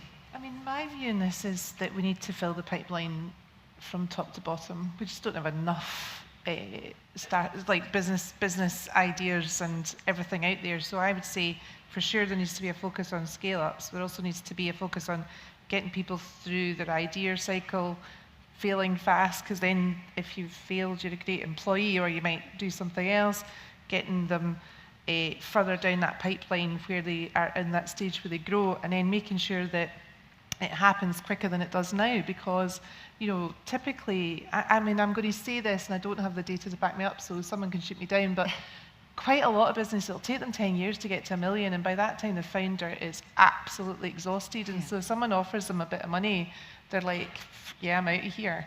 And that is a real loss, and UK companies are cheap just now because of where the pound is. So I think focusing on anyone who's got some sort of business idea, going through that cycle and then getting them down the pipeline, as well as the scale bit, is important. Interesting. Gorgie, I mean, obviously working in an innovative sector yourself, do you think there is too much importance? And I would say, Scotland does certainly pride itself on being innovative.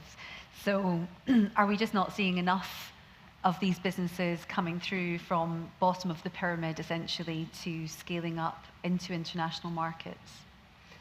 It's an interesting question. So I think a lot. So first of all, I'm not a big advocate of relying on government over here. Yes, I think it's just an easy answer to say, oh, the government needs to know. So we're so lucky to have SNIB over here with an amazing mission and then a super smart team, so we know what they're doing. But I don't think actually the government will be a solution. Let's say, let's set up another sovereign fund and start investing in startups. I don't think it is. What I'm seeing though is a little bit of a Scotland is an amazing nation, it's an amazing country, but the bit of ecosystem is missing. So, for example, it's no secret that in south of England, the emergence of the tech startup, especially in biotech and AI as well, it was because of the emergence of venture capitalist funds from Oxford and Cambridge, and UCL. You've got amazing universities over here. Why there's no fund which monetizes IP of these universities? So that's the There's first an beginning. idea right there. Of course. And I really, really don't understand, because you've got amazing universities over here with a phenomenal track on engineering. You have gaming industry in Dundee. You've got biotech in Edinburgh. You've got engineering in Glasgow, and so forth. So that's the first question. And what Cambridge did, Oxford, by the way, Cambridge was the first one. Oxford 10 years ago raised $1 billion of external money, not government money, and their venture fund, which invests into the startup from Oxford University. I think these things are a bit missing, yeah? So, and then success breeds success. Once you create the ecosystem of the small startups, that's when the VCs will come over here, because they realize they need to be closer to the startups, rather than the Scottish startups going to either London or US to look for funding over there. Julie?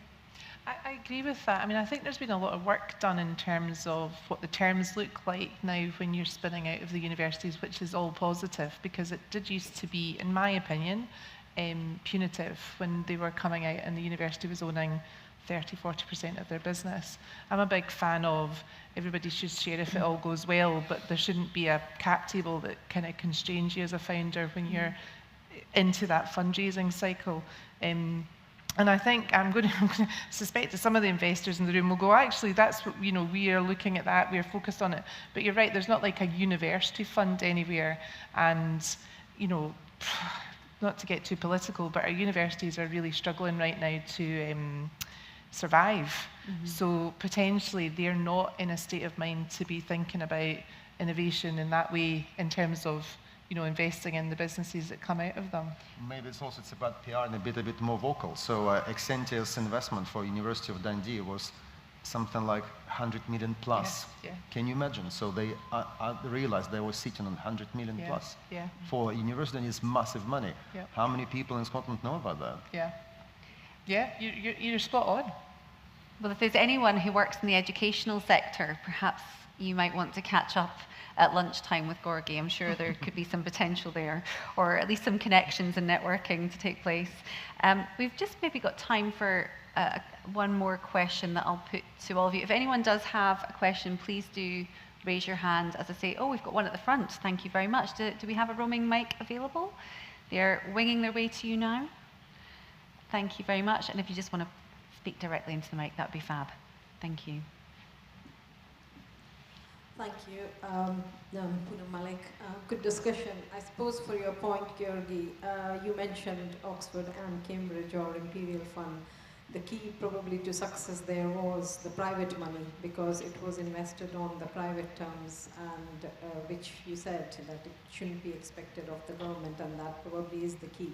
People become reliant on the criteria and other things become different. And it's not that it's not been happening, it's being thought about even in the university sector here, and there are universities like Strathclyde, like Edinburgh, to some extent now Glasgow as well, who invest their own, and it's been happening since 2012 and 2015. There's just not an external fund on that front. Strathclyde has been investing since 2012, and the companies are there similarly. Edinburgh did it from 2015.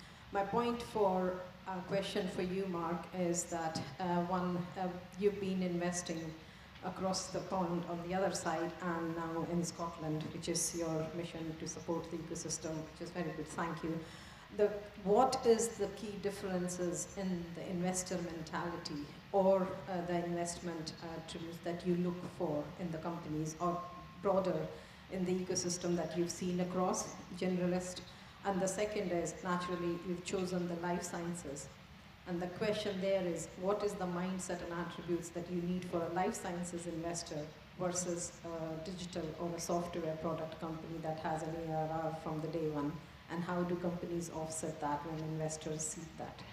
Lots of questions. Thank you. Yeah, I'm not sure I can answer the second part since I've focused primarily on life sciences, but I think there are a lot of similarities. I think the biggest difference is the willingness to take risk.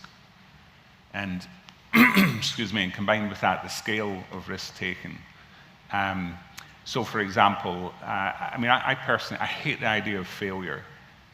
That troubles me if a company I'm investing in isn't going to survive. That really bothers me. And somebody said to me, well, investment shouldn't have a heartbeat, meaning it should be unemotional, right? I don't know how you do that if you're an individual making those decisions. But again, if you're a firm making those decisions, it has to be part of the ethos.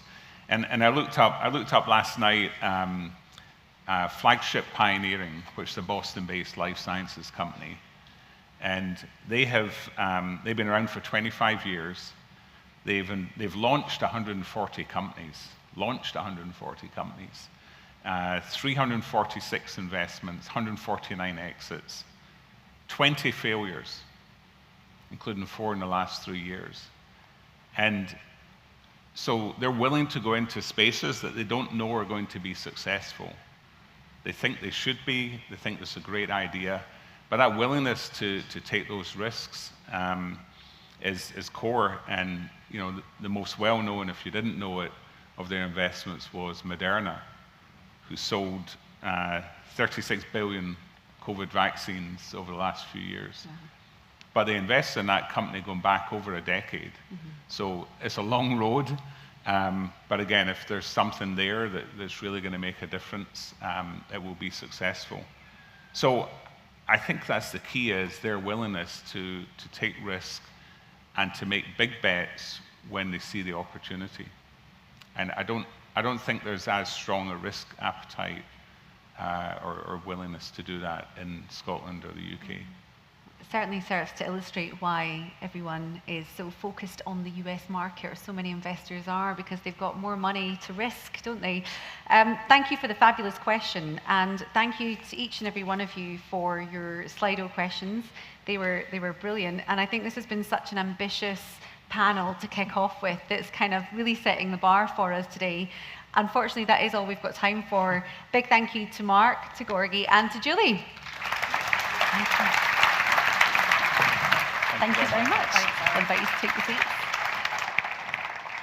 Now, we're just going to do a quick turnaround here on the stage, but we want to keep today as energetic as possible, and I realise that's difficult. We funneled you in, we gave you a little bit of coffee, and we've made you sit for a while, so we're hoping that with this next session, we're going to do some quick fire presentations and hopefully bring the energy up a little bit in this room. The session is a very concise look at the importance of driving the best organisational culture with the right people to deliver success.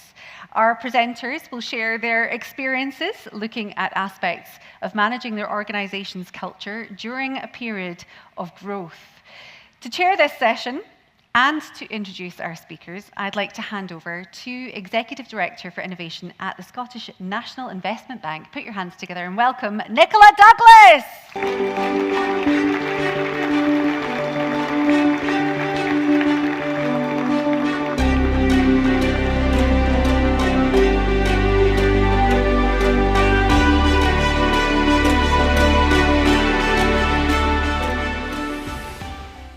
Thank you very much, and thank you to the previous panel. I think we can all agree that was some excellent insights. Hopefully this panel will have the same degree of enthusiasm as some of Zara's introductions have had this morning. So the brief I was given for this panel actually was, it was to be the fun panel. So these quick fire sessions hopefully will bring some excitement and some really great insights into the thoughts of our panel members. So this purpose of this session, and we will welcome the three speakers onto stage in a moment, is to, as I said, go through some quick-fire presentations very much focused on putting culture front and centre within their businesses, to build organisations that people want to work for, and of course that helps deliver on the bottom line. And we have some excellent speakers that we're going to bring to the stage today.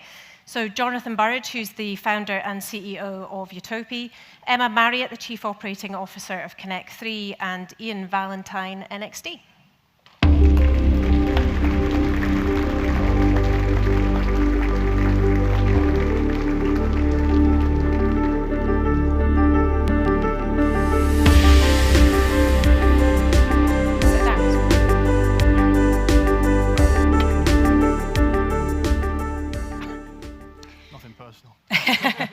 So before Jonathan takes the podium, I thought I could do a quick introduction for each of our panel members today. So as I said, Jonathan is the founder and CEO of Utopia. So Jonathan has worked in the public sector and also some of the largest global consultancies. So he has been the driving force behind the strategy, sales growth, and relationship management at Utopia. And he has led the business to a 500% revenue growth in the last financial year, which has helped Utopia become one of the most prominent names in the UK prop tech scene. I've been lucky enough to know Jonathan for a good number of years, even before the bank invested, and I've always been very inspired by his determination and passion for growth. Jonathan, please take it. Thank you. So, hopefully, we're going to see some slides. Good afternoon, everybody. It's a pleasure to be here on a great panel with some great people, and here to support the bank today as our primary capital investor.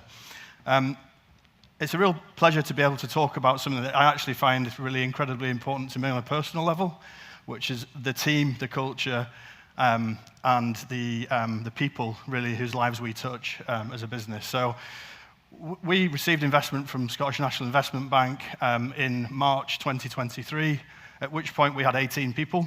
So we were quite a small team, working out of a small office in Hamilton, which is where we founded the business. But with the investment that we brought in from the bank, we were able to scale that team up to 55 people within 9 months. So for us, culture is something that's still building, something that we're constantly trying to hone in on, and it's a really important part of our business. So in terms of the culture we're trying to create, so first and foremost, we have to be a winning culture. For the reasons that were described on the previous panels, businesses like ours really thrive and survive based on growth, and that growth mentality really requires a winning culture. So we've tried to build our business based on that. And it's quite easy to talk about things like mission and vision, but actually we think values and behaviors are really central to how you build culture, especially at an early stage. So what are the things that we can all align to, the values that we have, and then how do we have to behave to reflect that those values are being met on a day-to-day basis? So that was the first thing we decided to do as a leadership team, was we went off-site for a day, bunch of middle-aged men in suits talking about culture for all these great young people that we've hired. We do have a diversity issue we need to address. But we came up with what we thought the values would be. We actually then consulted with our whole team, and then we were able to document and communicate those values with the wider group of people. So we've kept it pretty simple. I like to do things in threes, which makes my life a lot easier in terms of remembering things. So our vision, values, I should say, are learn fast, together we thrive, and care for people and planet. Now, of course, a business that has impact, caring for people and planet is central to everything we do. But what we really mean is look after each other in the team as well. Learning fast, we heard the word fail fast today a couple of times. We did talk about using that language, but actually it's about learning, taking chances, making things happen, and then addressing anything that you learn from quickly and learning and moving forward. And then together we thrive. It's all about team. The ball gets dropped a lot in scale-up businesses, because we're all moving so quickly. It's making sure that you are there to catch the ball when one of your teammates drops it. That's kind of the central part to our culture there. When we hire people into our team, the first thing I always say to them is be prepared for change because it's inevitable. It's coming. As we've evolved, even just over the last 2 years, we've had to restructure teams, change lines of reporting, change scope of roles. And our leadership team has been able to adapt really well to that, as have the teams that sit within our whole organization. So that's the first thing. And the reason for that is the strategy evolves. Every single month, it feels like, sometimes week, we learn something new about the business, and therefore we have to be able to adapt to that and make change. So it's really important for us that as the strategy is evolving, we're able to adapt our teams, our structure, and our ways of working. And then it's all about course correction. So I think most people who I've had the privilege of being involved in Scale Up Scotland last year. Some of the cohort are in the room today. Hi. And hearing from founders and entrepreneurs that have been on the journey, everybody's growth path is different, but ultimately it's about correcting the course as you are growing. And again, with that course correction and constant iteration, that creates uncertainty, and it creates a culture where you really need your people to understand that change is coming and be prepared and comfortable in working in that environment. If I look at what we're going to do next, so it's, like I said, it's a journey that we're on. First thing is we need to invest in and develop our people. So we've been really privileged to not only find an amazing group of people that are prepared to join us on our mission, but they're really super supportive in terms of long-term growth for themselves and for the business, and they want to be with us long-term. So we think we have to invest back, and we want to invest back in those people and our key team members to help them build great careers and have great lives ahead of them, either inside or outside of Utopia. We're building our team for growth, so we always feel like we're maybe 2 or 3 steps ahead. Quite a difficult thing to do. We find ourselves a little bit top-heavy, especially in those early stages. But actually, it's really important that before you start to really pull through scale, that you have the right people at the table, the right roles filled, and then you can resource into those roles in a much more strategic way. And frankly, you can only really do that with great investment behind you.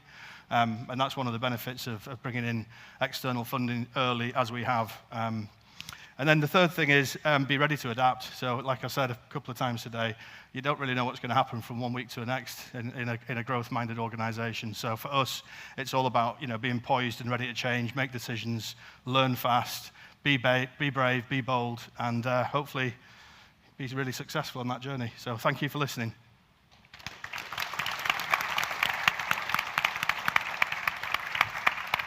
Thanks, Jonathan. That was excellent. I think we'll avoid any discussions about middle-aged men in suit-setting culture. I did have a question around what you wear to work, how that might set culture, but decided it's a bit too of a political point this week.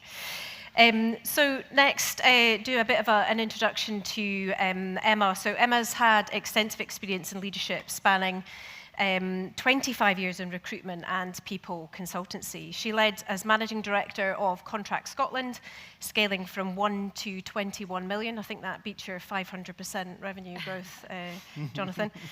Emma's career has been focused on scaling businesses with a clear value proposition, which we will hear about a little bit more.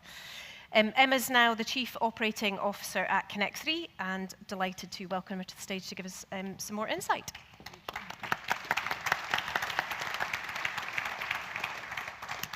Forgive me, like Myrtle, I also have notes today, so I'll do my best. I was also told to bring fun about 20 minutes ago, so I'll try really hard on that as well. So I started my career in a founder-led construction business as a temporary recruitment consultant, and I was really bad at it. I thought my job was to find the perfect hire to fit their business, but clients didn't need any kind of superstar. They needed a site engineer for 3 weeks, sick cover. Lesson learned, no need for cultural fit. But often when I did place someone, they got hired permanently. And that got me thinking not just about recruitment, but about how businesses grow. The right people at the right time make all the difference. Now, the commerciality of that and the poor pipelining is thankfully not up for discussion today. But when I did move into permanent recruitment after a couple of years, let me tell you, I was at the top of my game. I quickly became a shareholder and director, and I realized something quite powerful. It was really that most clients didn't truly what they needed for their business. They had a job description, but no real understanding of the kind of person they wanted or the kind of leader that might join their business. And there was a lot of discussion about cultural fit. So my role became less about filling jobs and more about helping people define their hiring strategy, asking the questions they often didn't think to ask about their own business. And that was about where their business is going, what's really important to them as people and their teams, what behaviours did they need to take their business forward, what didn't they do very well, could they be honest and say, we've got some gaps, we're not great at raising investment, or we're not great at treating people well. We also talked massively about their culture. Sometimes in PLCs we recruited for couldn't articulate that, but the founder-led businesses could tell you about culture quickly, and that was the business that we had. We had a lot of discussion about the will versus skill conversation. Did they need the people who were really skilled, really technical, or did they need the right mindset and the will to be upskilled?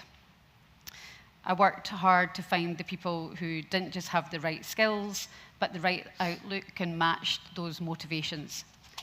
If a company was really task-driven, I didn't find them someone who needed a coaching culture. If they were moving fast and needed agility, I found people who thrived in that environment. And it wasn't about selling a dream. It was about being honest about who they were, what they valued, and keeping people aligned to that strategy and culture.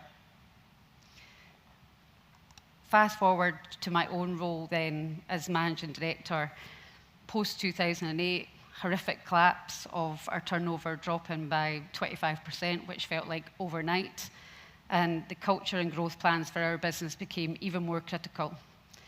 And then if we didn't have the right people in our business, well, why would clients trust us to find the right people for them?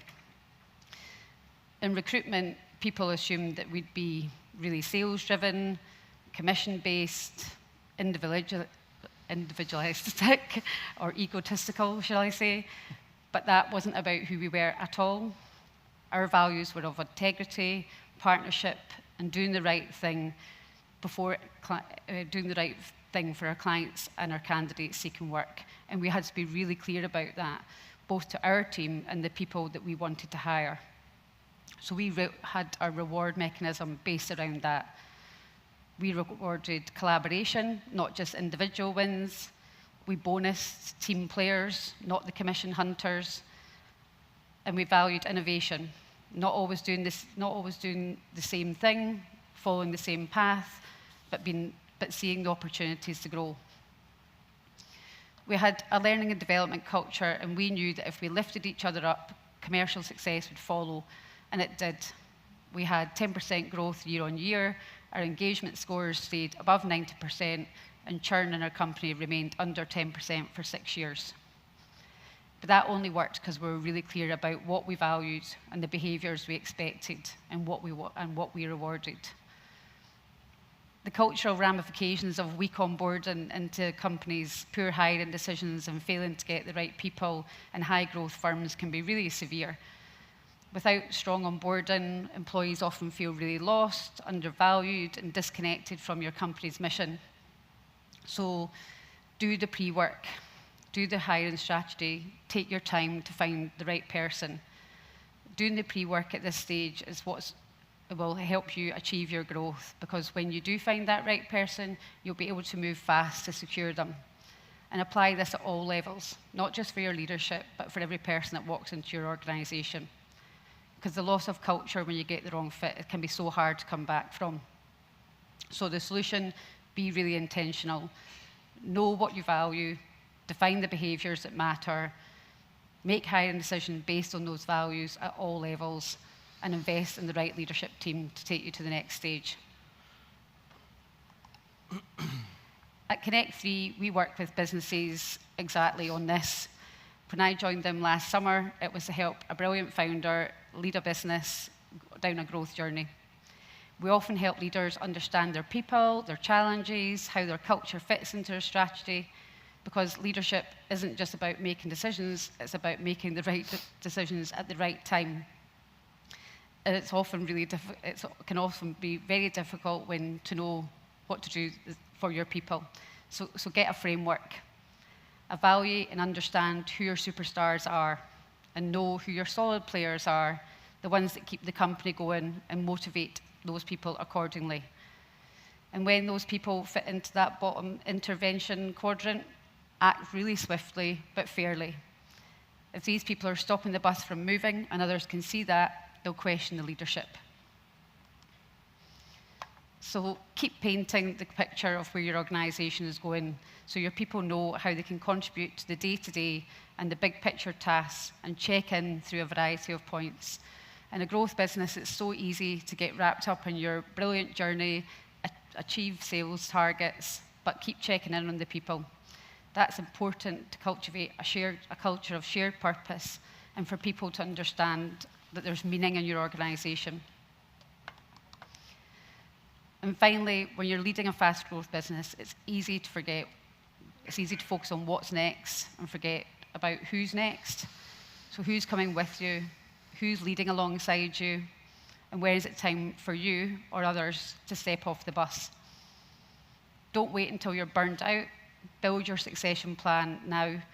Identify the right talent, shape your future leaders, and be bold enough to know when it's time to change.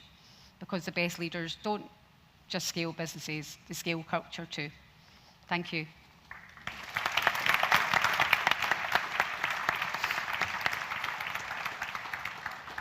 Thank you very much, Emma. There's definitely some important bits in there that we'll come back to in the questions. So next is Ian, who is the creative one of the group, and I think every group needs that. Ian is the former CEO and MD of acclaimed digital creative and brand agencies, running these both independently and as part of large global networks. He spent 17 years as the co-owner and managing partner of Edinburgh-based company Whitespace. He has exceptional skills, knowledge, and track record in growth and in exits. Ian now spends most of his time coaching and supporting the next generation of highly innovative and transformational businesses through a range of board positions. We do have higher expectations of your slides, given your digital background, Ian, but would love to welcome you to the stage. Great, thank you. Great to be here. I'm not going to claim to bring the fun either, but I did bring a prop. So this is the rule book, actually rule book, which was our kind of company handbook at Whitespace. This is my only copy. So I will let you look at this, but I will not let you touch it, okay? So yeah, here they are. That's the fantastic Whitespacers. I truly believe that the people and the culture that we built at Whitespace was the single biggest factor in our growth and success. I joined Whitespace in 2004. There was 10 people. We were doing less than $1 million in revenue. Over the next 5 years, we won Scottish Design Agency of the Year. We grew the business to 30 people, and 3 of us did an MBO and bought out the original founders. Over the 10 years that followed that, we then grew the business to nearly 90 people. I think the largest independent creative digital business in Scotland. We won Scottish Design Agency of the Year 2 more times. We won Employer Brand of the Year, which was super important for us. And we handled amazing work for the Scottish Government, Tennant, Citizen Gun, Highland Spring, you name it. Probably some of the people in the room that are here today as well. I think that realistically, and this is going to seem pretty simple, but it was a very clear kind of vision that we had, not just to be the best, not just in Scotland, but to do work across the UK and internationally. I truly believe that we have fantastic creative talent in Scotland, and we leverage that, absolutely. In 2018, we became part of Dentsu, which is the 5th largest advertising network in the world. And I exited in 2022 following an earnout. The team in Edinburgh, who are now called Dentsu Creative, are now working with brands across the globe, Coca-Cola, Nike, Shiseido, various different clients. So in some ways, you could say we actually did achieve that vision. But it's not just about the vision. It has to have clear aims. I think we've chatted about that in the panel already. And I think you need to know kind of what you're aiming for. And I realized pretty early on that my key role and the key role for the leadership team was actually to create the best place to work and hire the best people. That was the main thing that people said to us was the most important thing they wanted to do. Who was sitting next to them? What were the work they were actually completing? So I think there are kind of key things in that. Yes, we did measure it. They're all there. I'm not going to go through them all because I need to keep up on time. But this is what we kind of measured as our kind of dashboard. The key things being if you have a happy team, I think, and if you have happy clients, then actually the rest of it takes care of itself. So I think this is another screen grab from the aforementioned company handbook, but it's just a little bit of a story around the fact that when we were sort of 10 people, we kind of feared the fact, we said, well, we don't want to get to 20, because no more than 20, because if we get to 20, the cultural change, and we're not going to do, then it will not be great. So then we got to 20, and we said, well, no more than 30. And we got to 30, and we got no more than 40. And then we kind of went, well, actually, do you know what? If we're still doing great work, if we have happy clients, and the team are, importantly, really happy, then actually, why do we keep limit ourselves to the size that we can actually grow? So, and to that point, I think that culture is, as we know, a kind of living, breathing thing. It is a kind of constantly evolving and changing. It's every decision that you make as a leader, every action that you take, every person that you onboard, every client that you onboard, and importantly, clients that you decline, that all kind of nudges your culture in a different kind of direction. So I don't know if you can absolutely drive it, but you can create the right environment to make it thrive. I love this slide from the book, Ain't No Party Like a White Space Party. You know, a wise man once said, live for today, plan for tomorrow, party tonight. It's nice having it all written down in the book, but you actually have to live it, and I think that's a key kind of point. So, in summary, driving the right culture to deliver success. I do believe those vision and aims that people can really believe and get behind are super important. Great people needs to be on the board agenda. A lot of businesses that I talk to, we get around the table, they want to talk about the numbers, but they don't want to talk about the people, and I think that's a mistake. So great people needs to be right up there on the board agenda. And the culture, live it, don't just kind of list it. So I know I've got a book here. You're all very welcome at the end to come up and grab me, and I'll show you it. Thanks. Oh.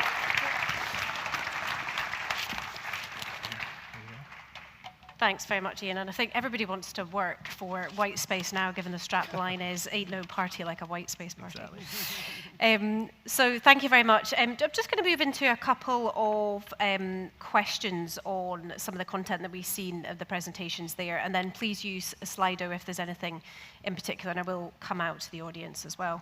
So Jonathan, just coming back to you, so something that you spoke about in your presentation in terms of constantly going through the process of reviewing your teams and your structures and having to be quite agile with that as you're going through the process of scale. How have you managed to do that as a business and stop people focusing on the past and making sure that they're engaging on in the future growth of the business?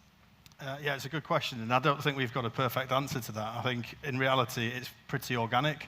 So, you know, the first thing, as I mentioned, I always say to people as they join in Utopia, whether I'm hiring them or it's another hiring manager, is be ready for change, so that you can set the mindset so that people are prepared and expecting the inevitable, which is that things will adjust and move as we course correct. So I think it's quite difficult to explain exactly how we do that on a case-by-case basis. But I guess having great people around you who are bought into the journey that we're on and are really keen to develop their own careers and themselves, they absolutely love change and they embrace that. And I think that's probably one of the things that we've really benefited from. Thank you. And I'm going to supplement that by a great question from Slido. I'm not sure where it's come from, but can culture be imposed from the top down, or does it have to be built from the bottom up? Yeah, that's a really good question. So the first thing we did before we sat in a boardroom together and decided what these values were going to be is we consulted with the team. So we made sure that they had a voice.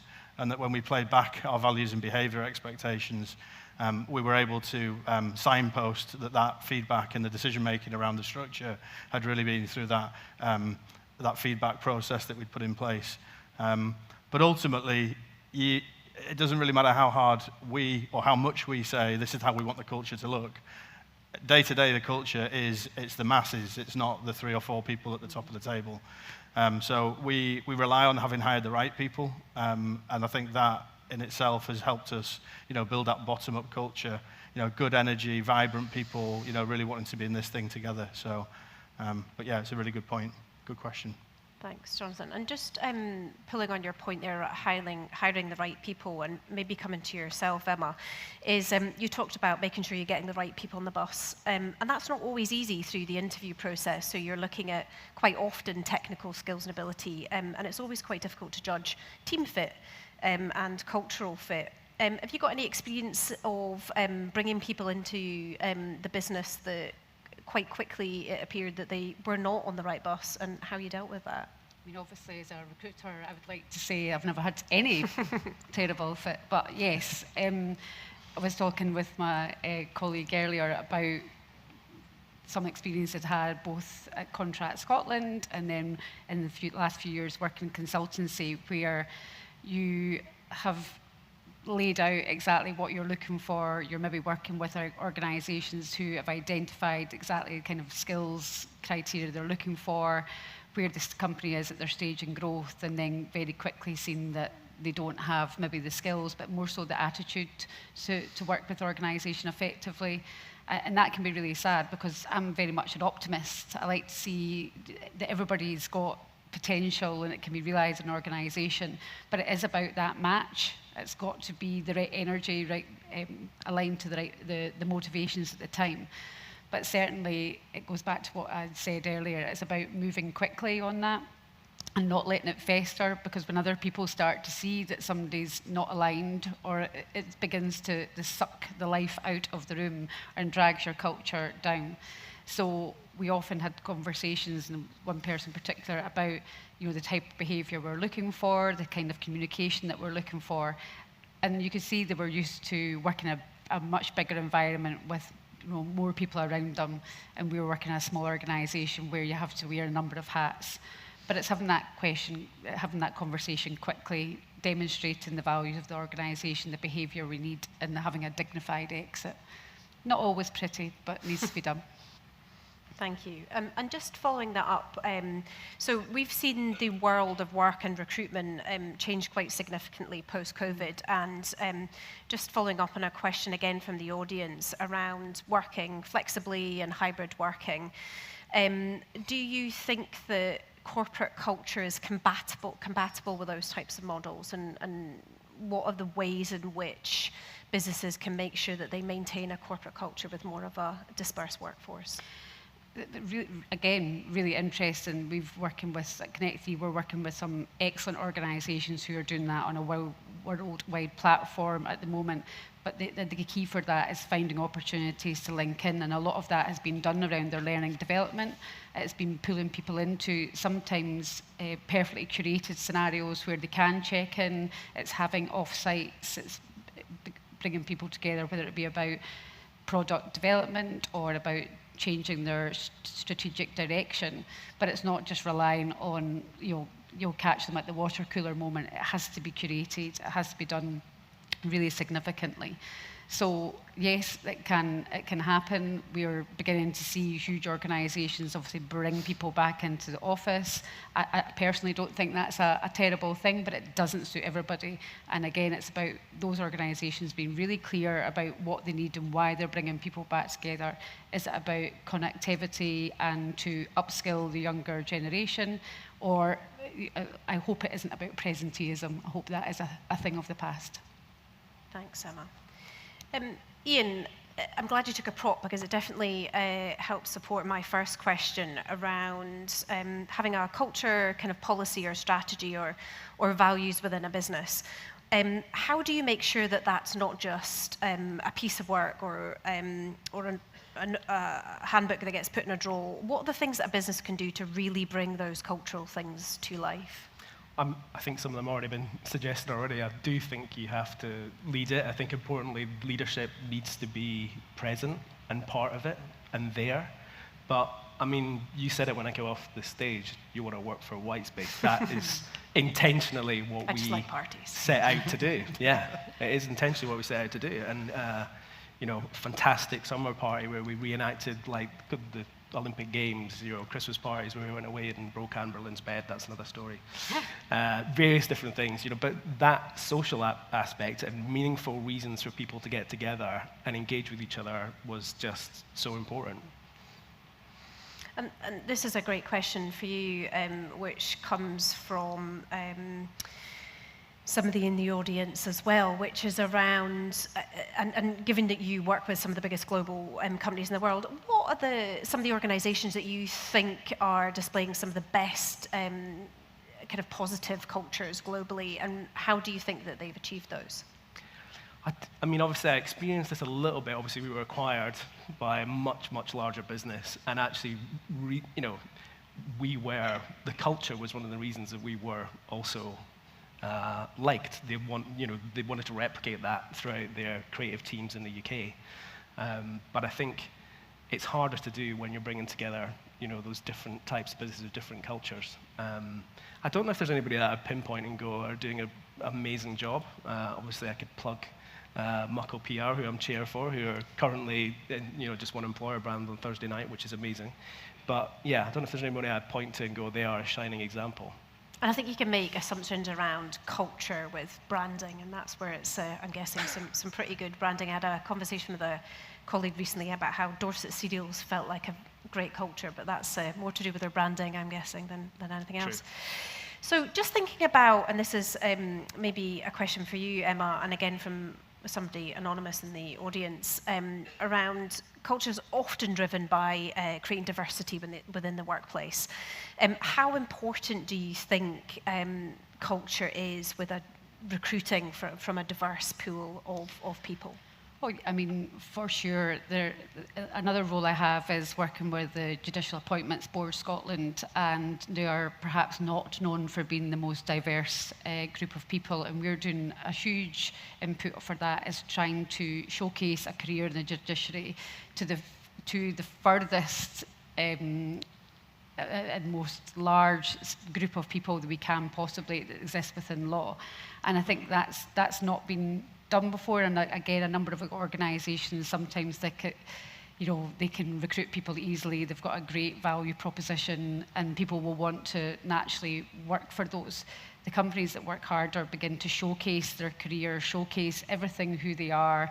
They value and want diversity of thought. It's not about protected characteristics, but it's more about mindset, and bringing all those people together and having those and harnessing that I suppose that melting pot. It's your role as a leader to bring those people together, to get the best out of those individuals and bring them together to accelerate your growth.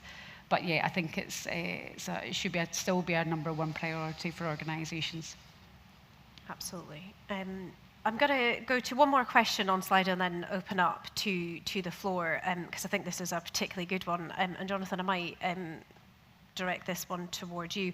Have you ever refused to work with somebody or partner with an organisation or a supply chain because they didn't align with the values of your organisation? That's a good question. Really good question.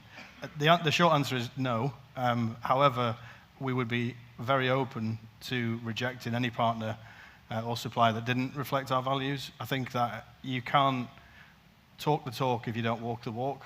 So if you truly believe in your values, and I think that's at the heart of this kind of discussion point, then picking people that you want to work with and can work with and create open and transparent relationships with is essential. I mean, we partner already with a number of organizations on the supply chain, on go-to-market teams, and transparency and integrity are at the heart of those relationships. So, yeah, we haven't, thankfully, met anybody that we would reject out of hand. However, I would be quite comfortable doing that. Please come in. We absolutely have. Yeah, well, several occasions. Actually, on the way back from meeting a client with the team, I said as soon as we get back to the office, we're declining to pitch for this bit of work. Because I think actually, going back to the point, the decisions that you make about the clients that you work with and the way they treat you in situations is how they're going to treat your team when you're no longer there. And actually, that's hugely important in that work environment. So yeah, I think declining work often more important than what you win. One day maybe I'll get there. Can't afford to decline work yet. True. I think that's a very good point, Ian. So before we start to wrap up, is there any burning questions from the audience for any of the panel members? No? Okay. Well, I am sitting between you and lunch, so thank you very much to the panel members. I'm going to welcome Zara back onto the stage just to say a couple of more things before we break up, but thank you again, and thank you to the audience for all the fantastic questions.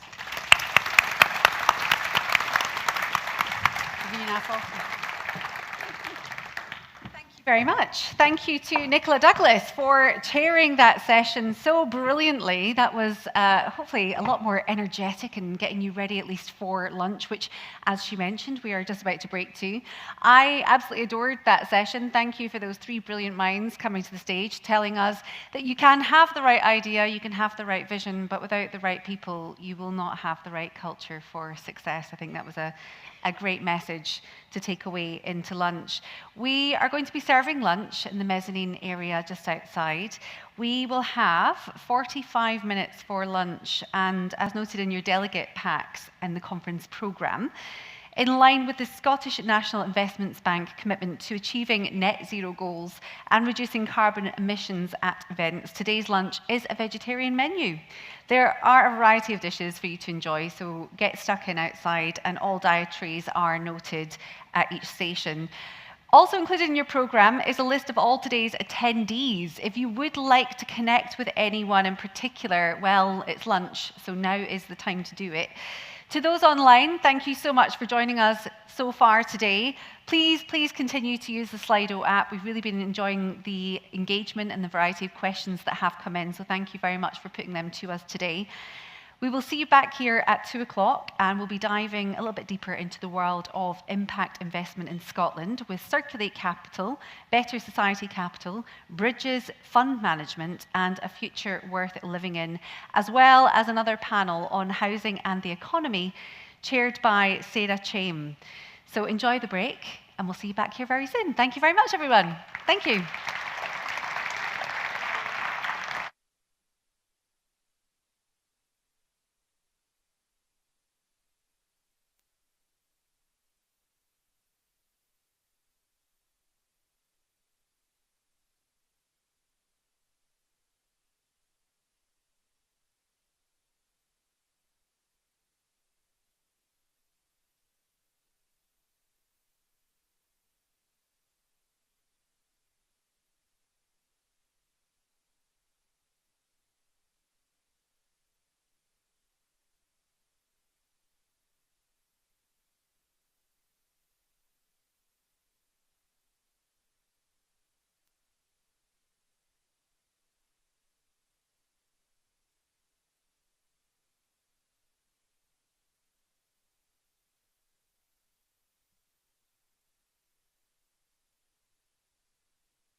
Good afternoon, delegates. Investing with Impact, a Catalyst for Change, will recommence in 5 minutes. We would like to remind you this event is being live streamed to online delegates.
Good afternoon, delegates. Please take your seats. Investing with Impact, a Catalyst for Change, is about to recommence.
Good afternoon, delegates. Please take your seats. Investing with Impact, a Catalyst for Change, is about to recommence.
Good afternoon, delegates. Please welcome to the stage your host for the day, Zara Janjua.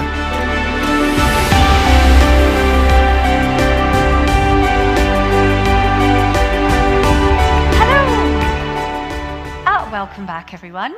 How was lunch? Did anyone have lunch? We've got one good. Yes, good.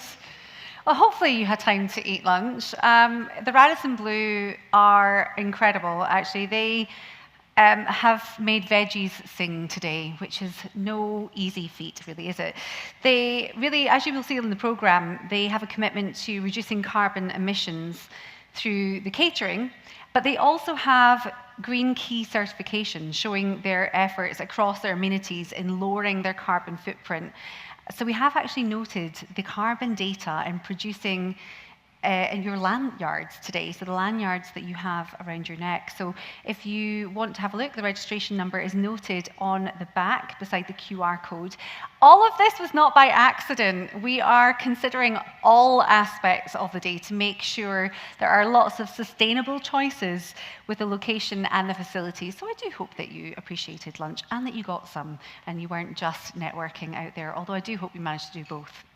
Now, we're going straight back into our programme this afternoon, and I just, before we do that, want to remind you of the fact that we would love for you to get engaged, to share any pictures, videos, content, comments that you might have from today's event.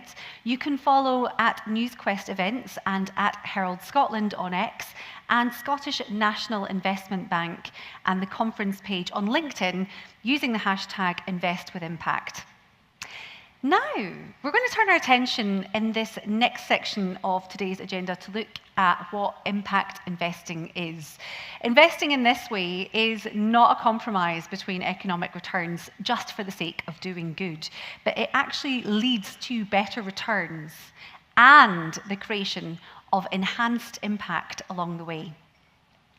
So, to expand on this, both from an academic and a practical standpoint, and considering economic trends and recent case studies, I would like to welcome back our panelists. Please put your hands together and welcome Nick Moon, Chair of Circulate Capital, Casey Rayner, Founder and Director of A Future Worth Living In, Anna Shield, Chief Investment Officer of Better Society Capital, and Emma Thorne, Partner for Bridges Fund Management.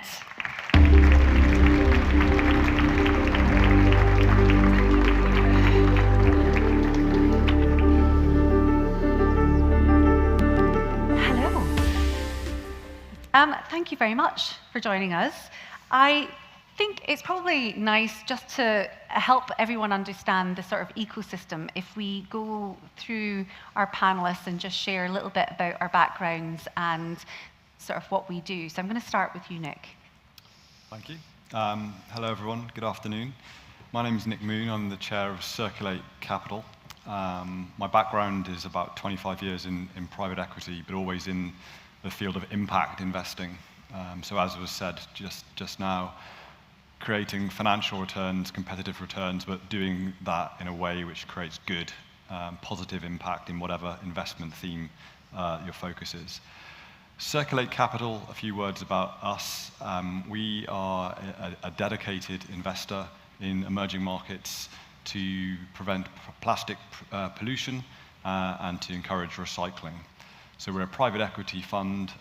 We manage funds across South and Southeast Asia and Latin America, and we focus on companies that are recyclers or in waste management, particularly in plastics, but also in textiles, paper, and e-waste. About 5% of the global carbon footprint each year in the world comes from the process of creating plastic, and about 12 million tons of plastic waste goes into our oceans each year also. And it's our mission to try and help alleviate those trends for the better.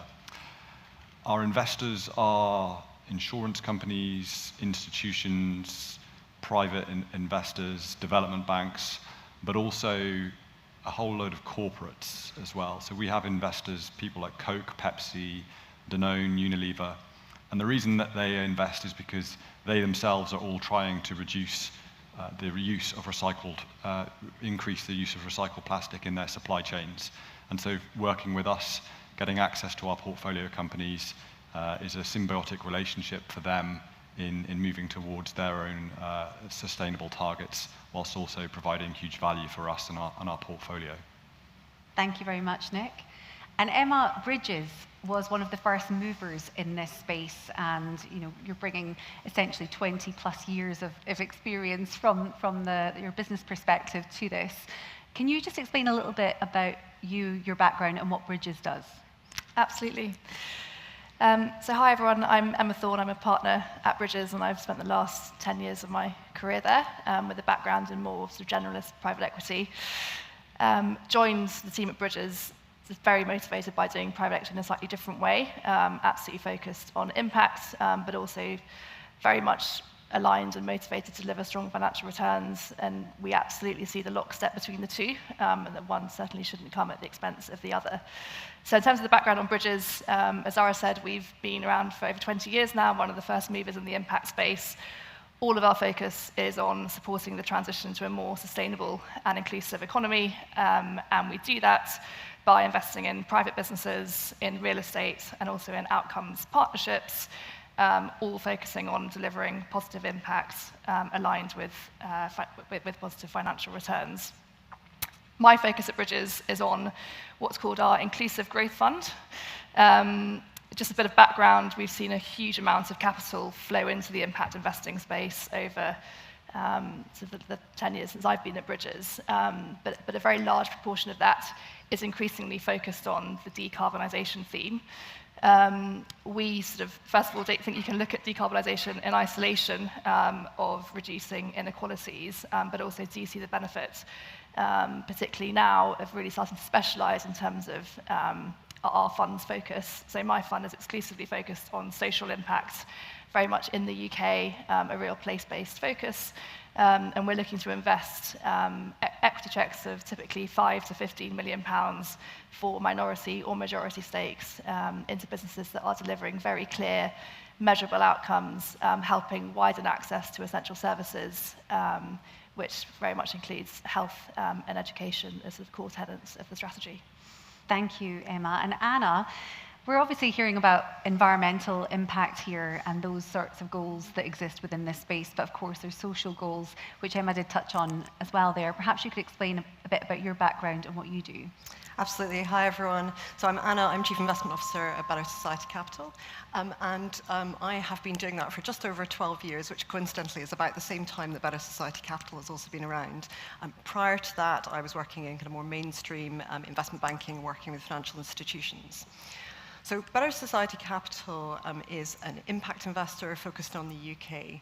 And we were created in 2012 in order to really try and create and build a market where much more capital flows to the solutions to the social problems we face here in the UK.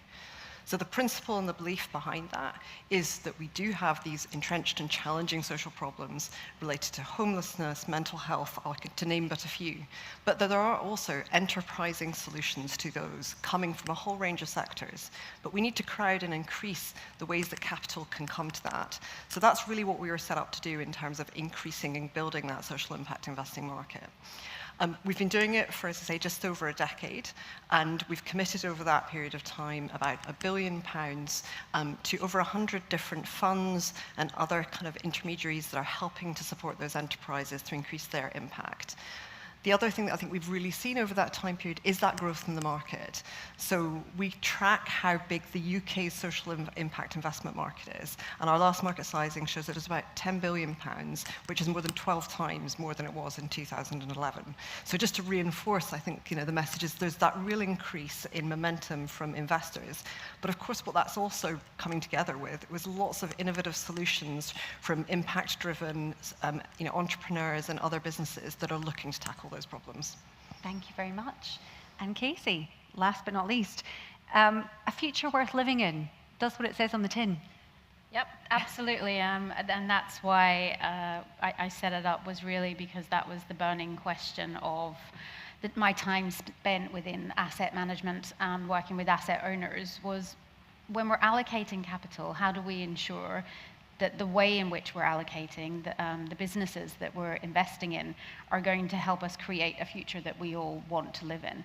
And I think that's one of the big challenges that large-scale investors are now facing into, with increasing scrutiny through regulation, forcing them to take a long, hard look at what their money is doing.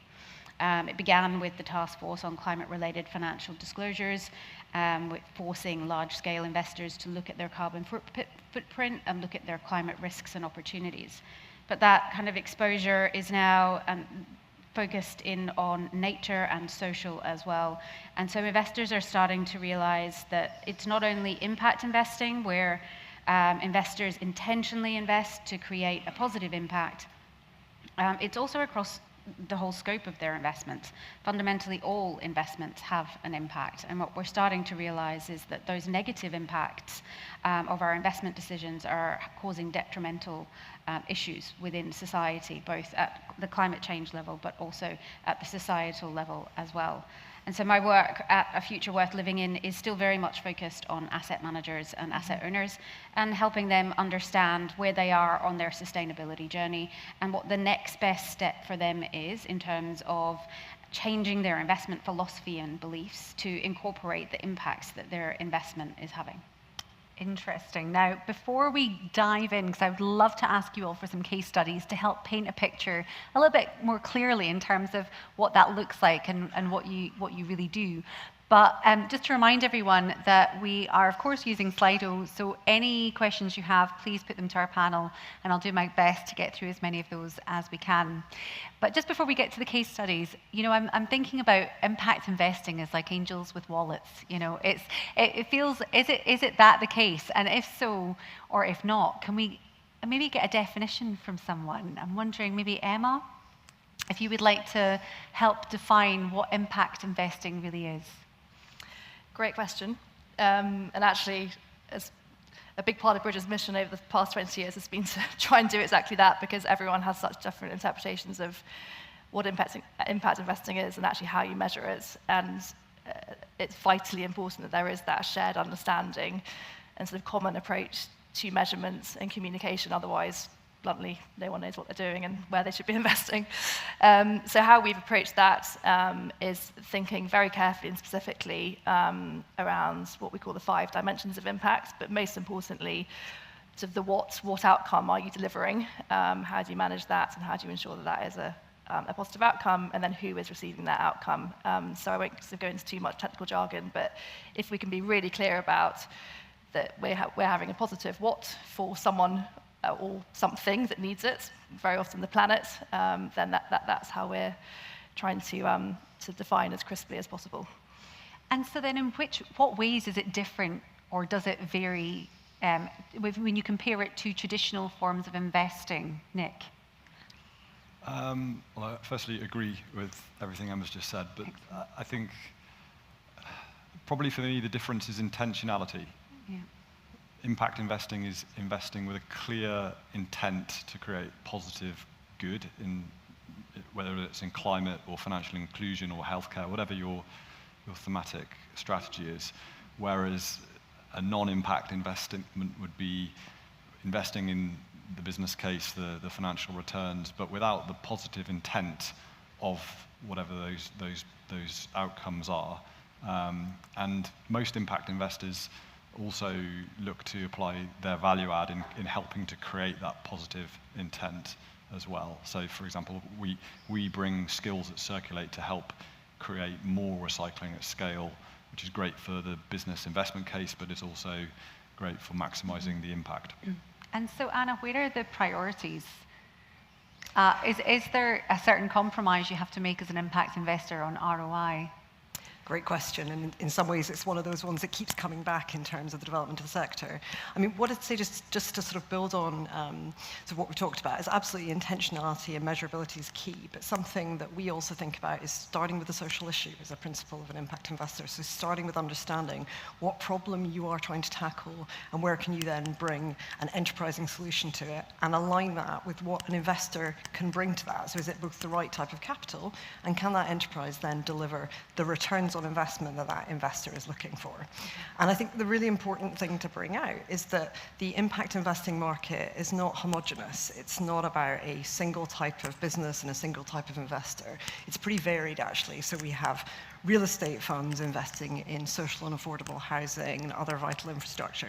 What they're able to deliver to their investors is a sustainable long-term income with some inflation, which aligns with what investors like pension funds are looking for. At the other end, we might perhaps see sort of early stage tech startups that are tackling problems like financial inclusion and mental health in a very different way, bringing the power of technology. That's a higher risk proposition, of course, because it's seed stage, early stage investing. But again, because the investors see that the potential there to align purpose and commercial returns, that can then also line up with what those kind of investors are looking for. So I think it's a long way of saying I don't think there has to be that trade-off. I think what's absolutely critical is bringing that alignment between social purpose and mission, ultimately drivers of the business and the returns, and then the right types of investors in alignment with their expectations. And what's fueled the growth in the market, the 12-fold growth that I talked about, is because we're finding those spaces. We're finding those places and spaces where you can get that alignment to come together. And it's why we've seen, for example, the growth in impact startups and the real sort of burgeoning of a community of impact venture funds who see that purpose and impact can drive value, obviously social value, but also financial value as well, as an example. Well, we're going to dive into the metrics of all of this very shortly. But before that, actually, I can hear there's a little jangling on your mic. I don't know if anyone else can maybe hear this. And then sadly, we're going to have to get you to take your that earring off, if that's okay. Just because I know that's what does it. These microphones wreak havoc with our accessorizing, don't they? We have a question that's come in anonymously that asks, how do we ensure impact investment does not contribute to greenwashing? Casey. Yeah, I think there's been a huge focus on greenwashing, especially with the introduction of new regulations in the investment and fund space. We saw a whole raft of fund managers putting the word sustainable on funds and classifying them according to new criteria, only to kind of downgrade them quite quickly thereafter. So I think the first thing is having that clear definition of what is impact investing and making sure that there is transparency around that.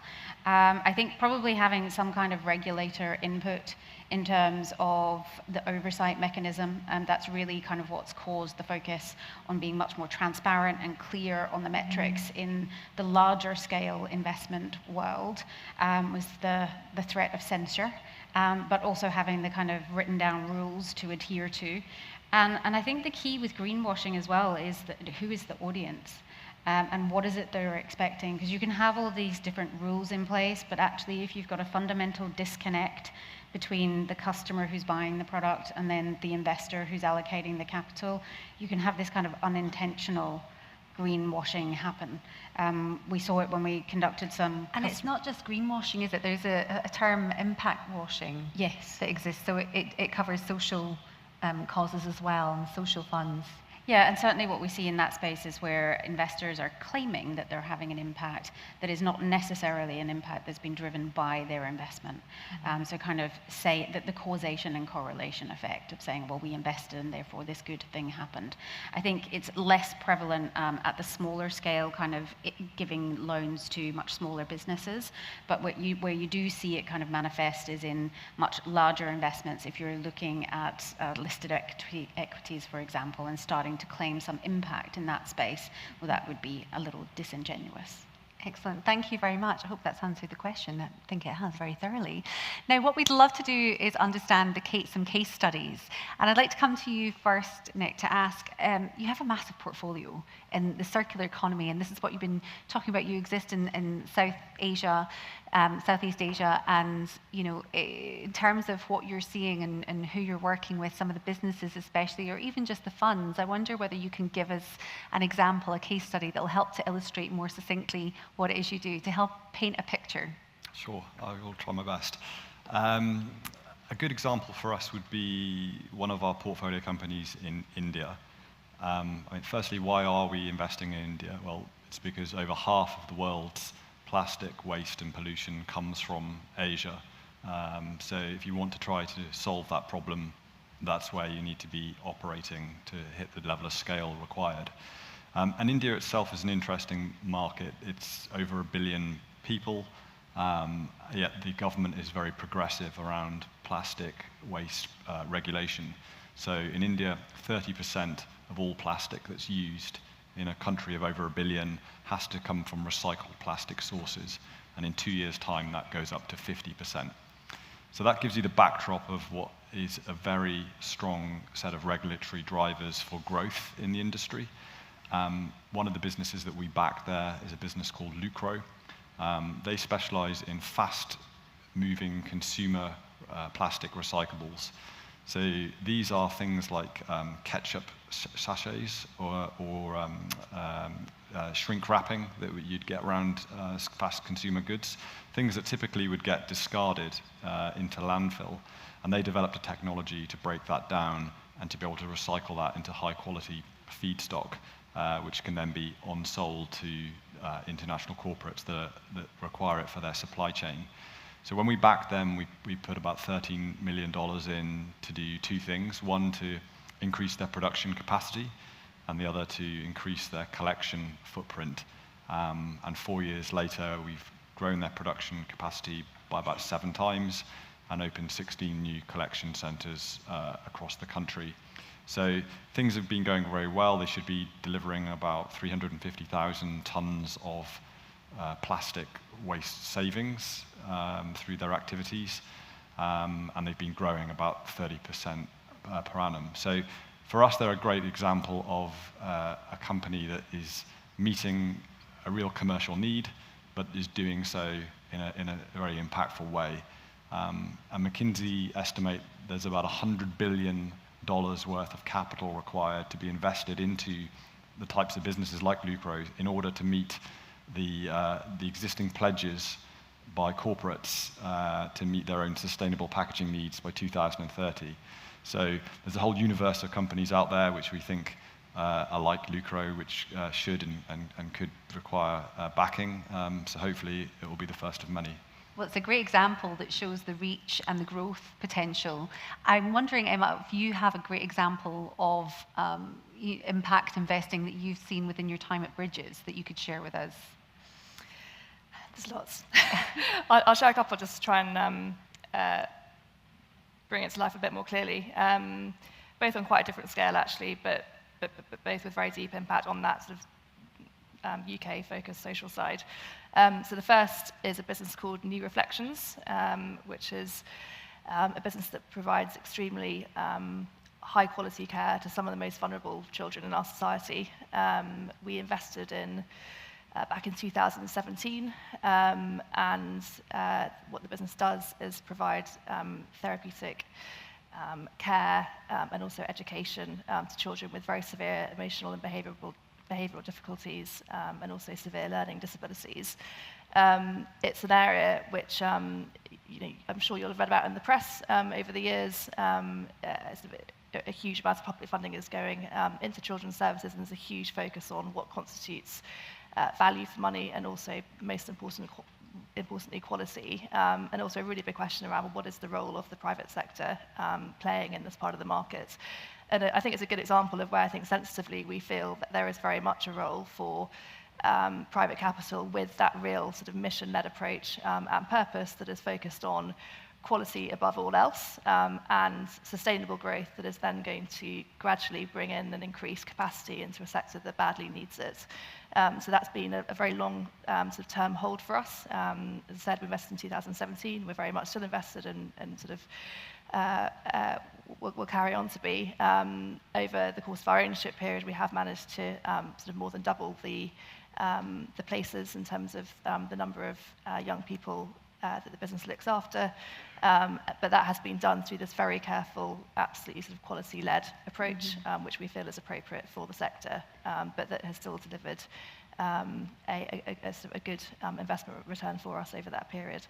So there has been a good investment return in the sector, because I'm wondering what traditional types of investors might make of an opportunity like that, whether they would maybe initially be turned off because they wouldn't see the immediate profitability of something like this. Yeah, exactly. I think there's a very fair argument around sort of what sort of sustainable profit looks like in that area. I think another sort of sector on a very different, a case study rather on a very different scale is Agility Eco, which is a business that sort of helps match funding to vulnerable households to help reduce their fuel bills by installing energy efficiency measures. That's a business that we invested in 2019, exited in 2023, so a 4-year period, and over that period worked with over 200,000 households and helped them on average reduce their fuel bills by between £300 and £500 per year, so a really meaningful impact. Also a huge decarbonisation side as well. So 1.5 million tonnes of carbon abated through the measures that were installed.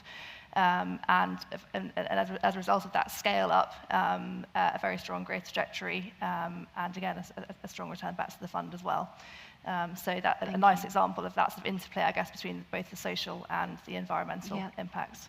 And 2 great case studies. I think that quite often storytelling is the best way to paint a picture of what you're doing, and often I find it's the most interesting, isn't it, understanding how something works. I'd love to know from yourself, Anna, if you have examples of best practice. Gosh, that's a hard one. There's so many examples of best practice, but perhaps something that kind of illuminates some of the elements I was talking about a little bit before is the Fair by Design Fund, which was something that was created in 2016. And the origins of that were really some work and research that showed that about 14 million people who are living in poverty pay fundamentally more for their basic goods and services, so for energy, for financial services, for food. So that's clearly a huge social problem. It's clearly an injustice. I mean, the quantifications of that are perhaps over £3 billion in terms of what that costs. But it also posed the question at the time as to, is there actually a solution to that that's driven by businesses coming up with better goods and services for people that are on lower incomes, seeing them intentionally as a customer base that they can support and provide for, rather than perhaps a customer base that is inconvenient or not one that's profitable? So that was the origins of something called the Fair by Design Fund, which was brought together really with insights from actually Joseph Rowntree Foundation, who are just experts in poverty and understanding that, brought together with a venture fund manager who had that expertise in terms of assessing and building ventures to create a venture fund looking to support those early stage startups that were going to tackle that problem differently. So in the years that have ensued, that's made a number of different investments. Examples of that range from a business called Switchy, which is working with social housing providers to provide smart meters for people living in social housing, but are also not Wi-Fi dependent, so that's not potentially a barrier. Or WageStream, which is working with employers to allow lower income staff to be able to draw down their salaries on a more gradual basis so that they're not having to go to the payday lenders or the other kind of exploitative sources of credit that people tend to go to. And if you sort of pull that then together in terms of what's that delivered, well, there's evidence showing that that's saved about £250 million for people living in poverty in terms of what they might have paid otherwise. But also importantly, I think that the fund manager has gone on to raise a successor fund tackling the cost of living. And that's really important because that's providing that continuity and that growth that shows that we're continuing to build on that. So I think that brings together a number of facets of starting with the social issue, really seeking to understand what the business and enterprise solutions are to that and what their returns are. Having robust measurement along the way, but then also looking to build on that, to sustain, to grow, to build momentum around it. Thank you very much. And thank you to everyone who so far has submitted questions on Slido. I'm going to get to as many of those as possible because I can see them pinging in. There is a question that's come in. Casey, I'm going to put this to you. Are we moving towards putting value on social or environmental benefits? Value created through ecosystem services, for example, not just financial returns. So I assume this is, as a society or as investors or as and globally, are we moving towards valuing social and environmental practices and benefits? I think the conversation has certainly started about valuing them conceptually with some of the new frameworks that have come out and recognizing the value that they provide to the economy. I think we've so far shied away from putting a price on some of these elements, and I think that's for a couple of different reasons. I think fundamentally there's a challenge around setting a carbon price that's effective, that works in a globalized world. So if you set a carbon price in one country and another country doesn't, do you then kind of create incentives to buy goods and services because they're cheaper from a country that doesn't have a carbon price? But fundamentally, I think that's the way we will have to go within the economic system that we're in. If we truly want to value something and to invest in it in our financial model, it needs to have a price. We've also seen the introduction of new regulations through the biodiversity net gain, elements for property developers that also start to help create a market in that they have to ensure that they're investing in nature. And so that is also starting to send a price signal. So fundamentally, yes, I think we are starting to value it conceptually, philosophically. I'm not sure that we're yet at the point where we have a reflective price that reflects its value. Well, we'll come in, hopefully we'll have time to talk a bit more about policy and regulation and its impact and its changing landscape as well. But we have a question that has come in anonymously asking what percentage of the 12% or 12 times growth in the impact investing market happened in the last 3 years? And how will it continue to grow in the current interest rate environment? I don't think I can. I don't think I have exactly what the last 3 years' data is. I can definitely look. We have that data. I think we saw about 9% growth in the last year. So the impact rate environment, interest rate environment has had a bit of an impact, as you'd expect. It's almost impossible for something that's intended to slow the rates of investment not to have that effect. But what we found interesting, actually, is that in some aspects, the social impact investment market has been more resilient than mainstream markets. So, for example, looking at the venture landscape, that's been a hugely challenging fundraising environment. I think others alluded to that in the last couple of years.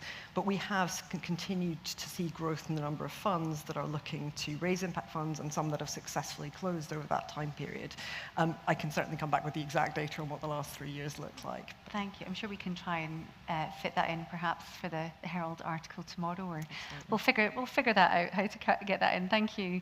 Another question that's come in anonymously asks, what are the main things impact investors base their investments on? So the main considerations, Nick? Well, firstly, it would be a whole array of things that a non-impact investor would make a decision on. So the financial viability of the project or the company that you're investing in, the projected return versus risk profile.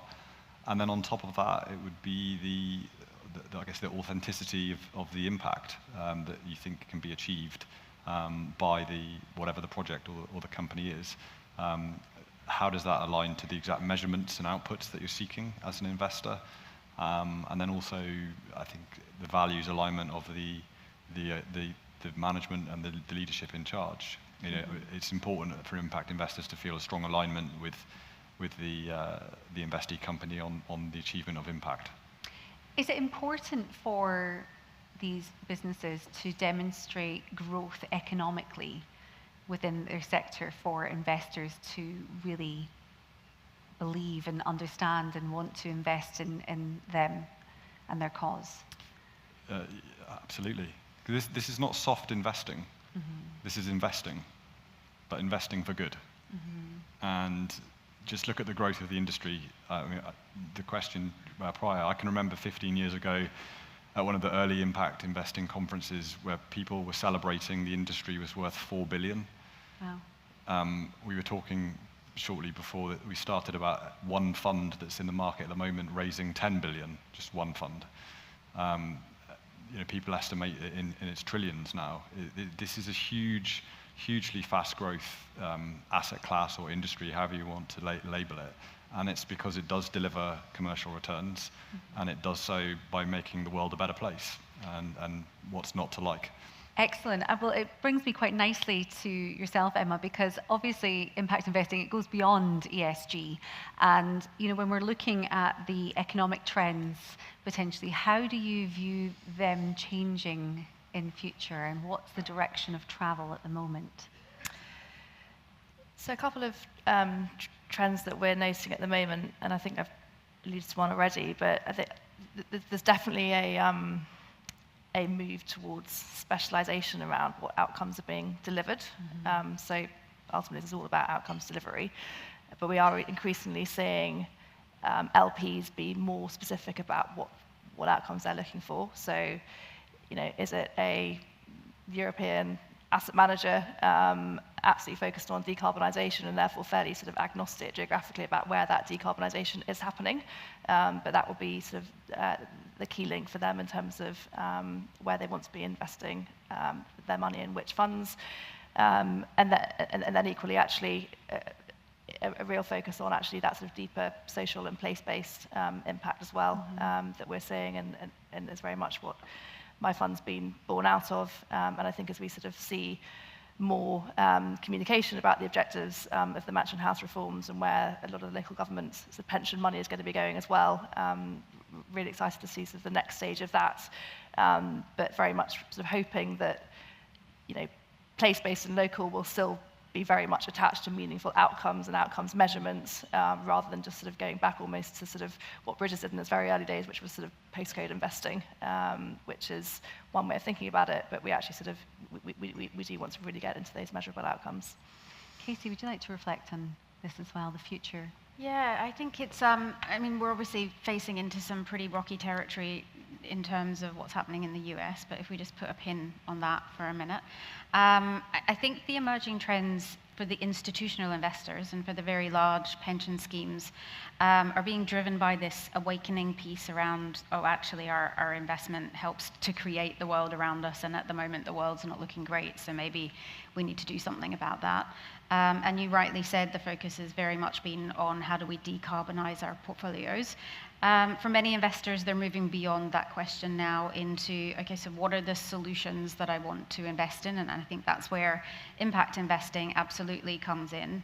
I think we're also seeing the government start to be a little more heavy-handed in terms of the Mansion House reforms. And I think there's this sense from players in the industry, a concern almost, that if they don't get their act together and start doing something about having a positive impact with the trillions of pension money that they're looking after on behalf of all of us in society, that they'll start to see Treasury launch a fund and be told they have to invest 10% in it. So there's absolutely a sense of the asset management and asset owners wanting to get their house in order before somebody else comes and puts it in order for them. I think the other big trend that we're starting to see is this real desire, and you talked about, was it angels with wallets? That's it. Is that it? Okay. So That's I think, how I see it in my mind. I think there, in my mind, it might be actuaries with wings. So, like in lots of pension schemes, the investment team is all actuaries, and they work with models and spreadsheets and things like that. But really, for me, it came home when I was talking to an investment committee, and the actuaries had updated their investment philosophy and beliefs to move beyond models and to recognize that they wanted to generate a reasonable return for their beneficiaries, recognizing that their beneficiaries were going to retire into the world that they were investing in. And they hadn't yet quite qualified that in terms of what that might mean in a model, but the concept was in there. So in my mind, if we can get the actuaries to have wings and then find out how to make the money flow from all these big pension schemes without it being necessarily through Treasury, then we start to see a much greater impact. And I think the seeds of that are growing. Thank you, and I appreciate the imagery, as I hope you all do too. Sadly, that is all we have time for on this panel. There were so many more topics and questions that we would have loved to put to you. I'm terribly sorry that this is all we've got time for. I'm going to ask you to stay seated for now. A big thank you to Nick, to Emma, to Anna, and to Casey.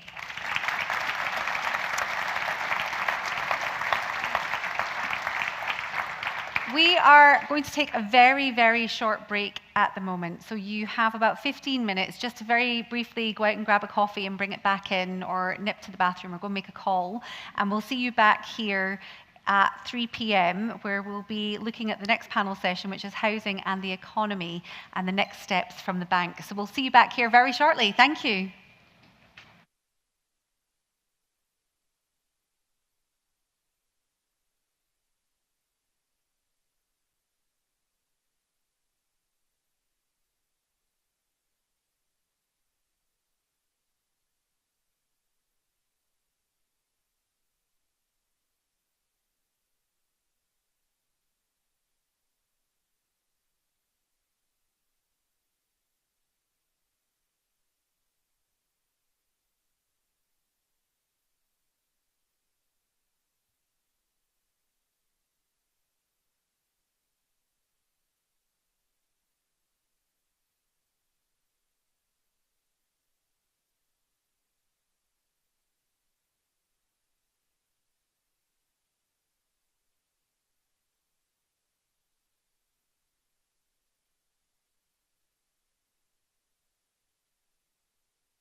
Good afternoon, delegates. Please take your seats.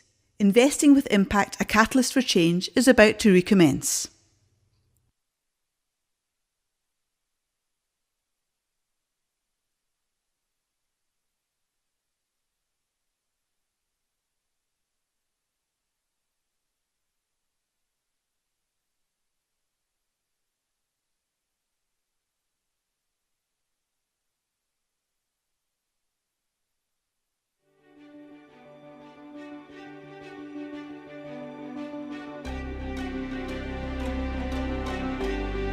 Good afternoon, delegates.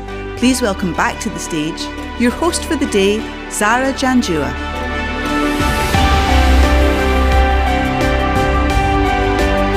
Hello! Yes, welcome back, everyone. I do hope that you're feeling a little bit more refreshed now that we've given you the opportunity to top up the caffeine levels again this afternoon. It really does help, I think, having that little coffee in the afternoon.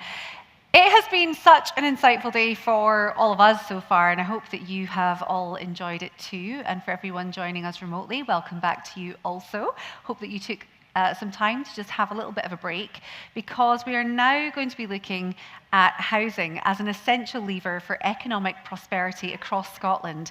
Our next panel will review the need for homes for workers and the commercial opportunities.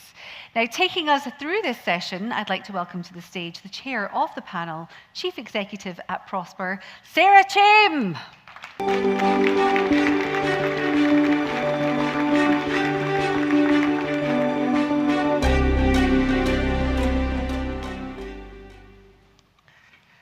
Thank you so much for having me along. Great to be here. What a fantastic event. Casey, on the last panel, talked about the world not being in a great shape. And the origins of my organisation is when Scotland wasn't in a good shape in the 1930s after the stock market crash. And what happened then was that the industrialists got together with government, with wider society, with the trade unions, with the universities, and set up Scottish Development Council, which then morphed into the Scottish Council for Development and Industry, and today we are Prosper.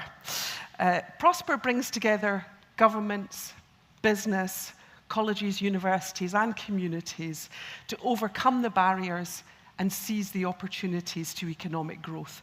Scotland's World Economic Forum, if you wish.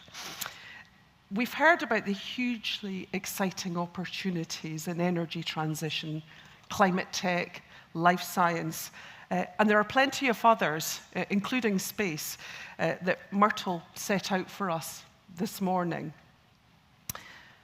The energy transition in particular is really Scotland's to lose, but there's a lot that we need to do. And one of the key dependencies there is housing. So that's why this panel is so important. There's a really strong correlation between housing supply and economic performance. And housing is, of course, as Zara said, a critical economic enabler. Being able to afford a home, whether rented or bought, is linked to so many aspects of well-being and the quality of our lives and our life chances. It literally, so much hangs on it. And Scotland has a housing shortage, and it's becoming more and more of an issue for employers right across Scotland. It's not new.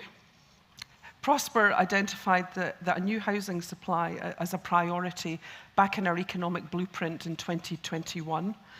And that undersupply relative to demand has been there really since the financial crash happened, and the completion rates have not recovered.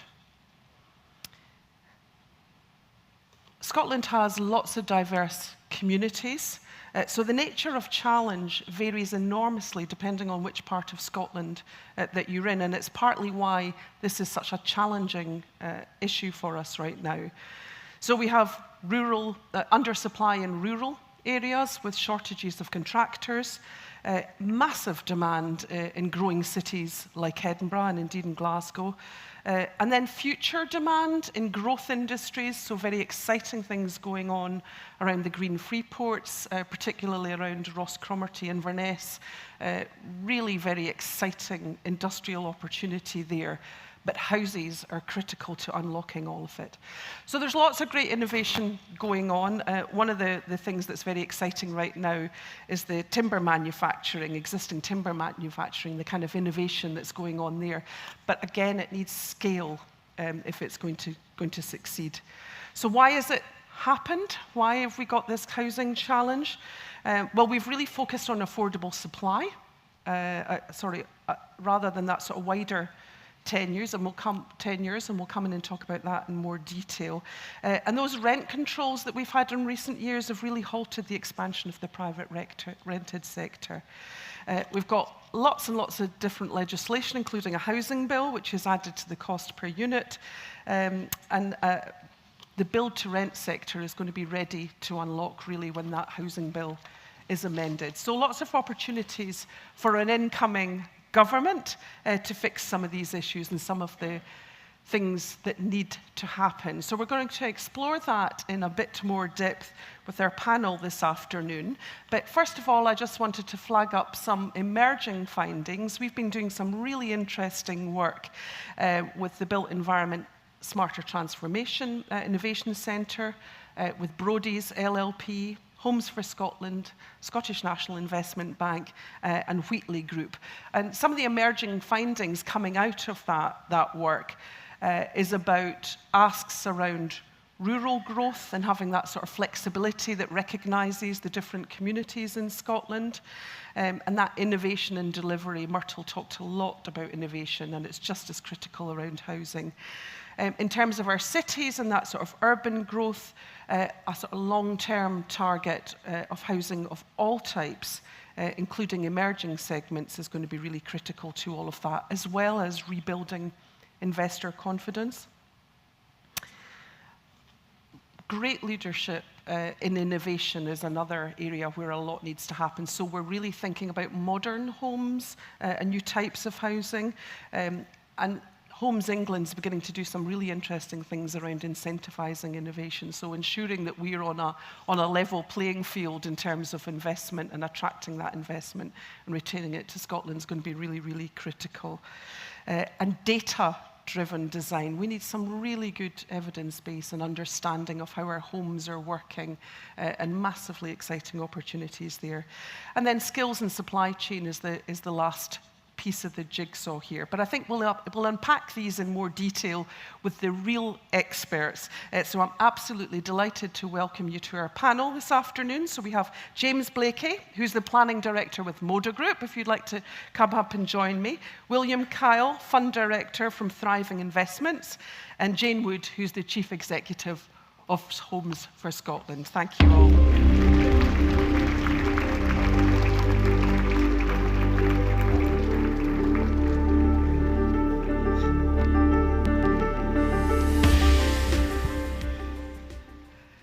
So James, if I could come to you first of all, say a few words of introduction. Tell us all about yourself.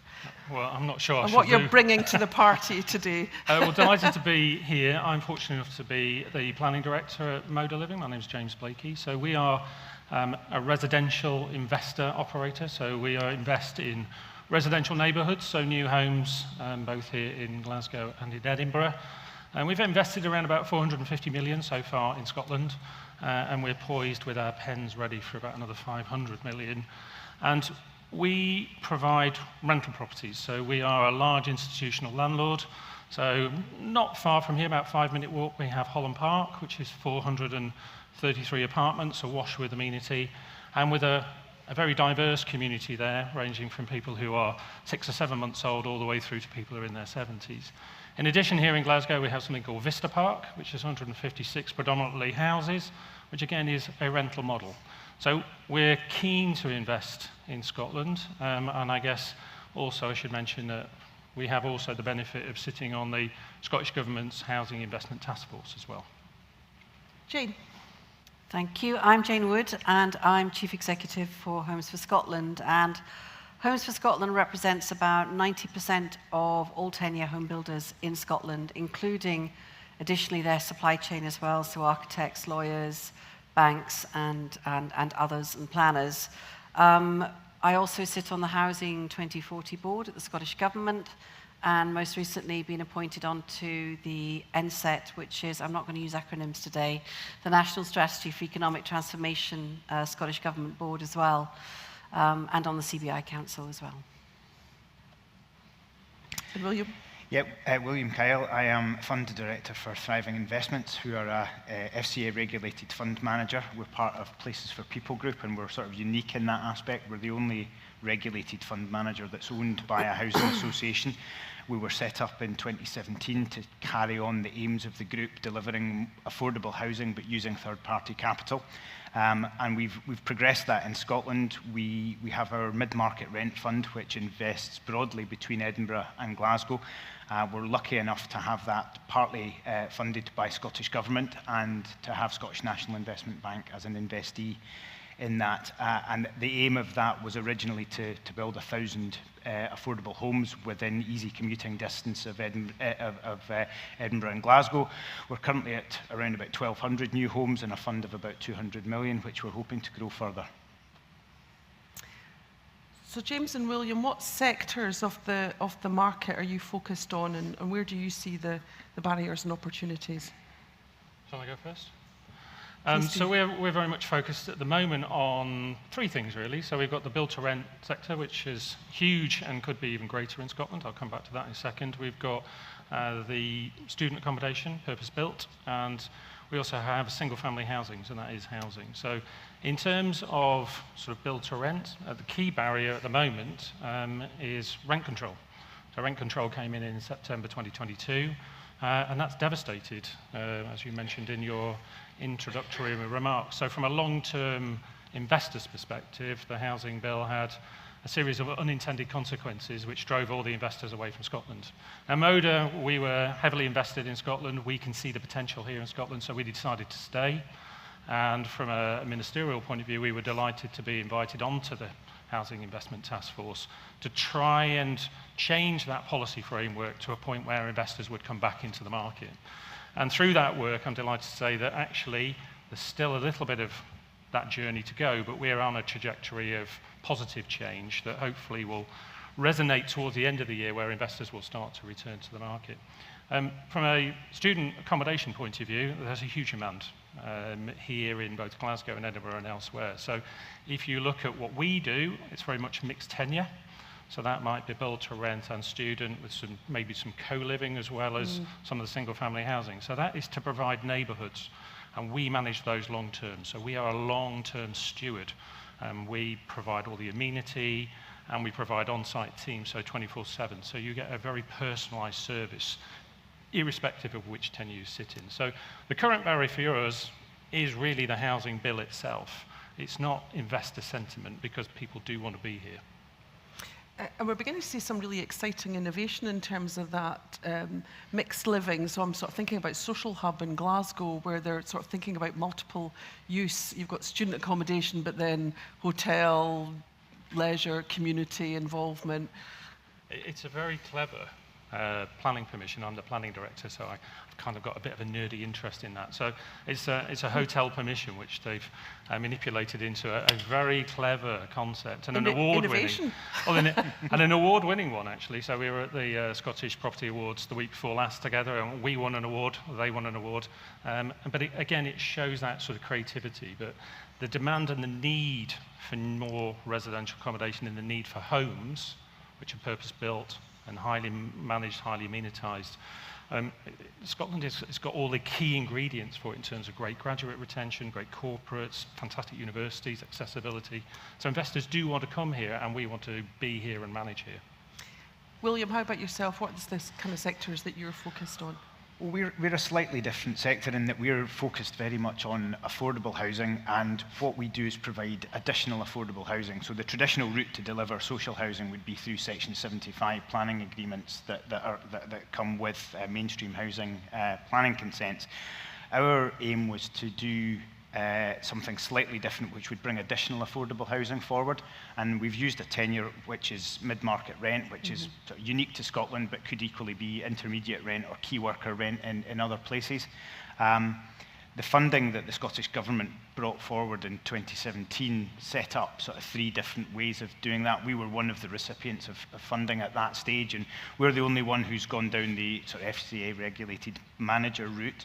And that has allowed us to crowd in investment from, one of the speakers alluded to earlier, where does the capital come from? We've got 3 of the biggest pension funds in the UK who are our investors. We're delighted to have them on board. We benefit from their sort of social impact pot, which gears their funding towards us. Everything we do in affordable housing is additional, and we're very much targeting, I suppose key worker puts people into too small a category. It's more like essential worker. It's anyone whose job involves them having to be in the city centre. So can't just pop open a laptop and dial into a call. They've got to be present. They've got to be on site. And what we found was people were being forced out to either a long commute or poor quality, unaffordable accommodation. So what we're trying to do is to deliver that high quality, mainly low-rise apartments, but within 15, 20 minutes commute of a city centre on public transport. We're targeting urban brownfield sites, so there's a regeneration element to that as well. It doesn't have the amenity of Moda at all. We've deliberately not gone for that because we've got to keep costs very well controlled within that. But what we find is that by providing that accommodation, it's allowing quite a number of our tenants to have that social mobility that will then allow them to move by renting with us for 2 years. They can save enough for a deposit on a house and buy and move on. And that's the sort of cycle we want to promote.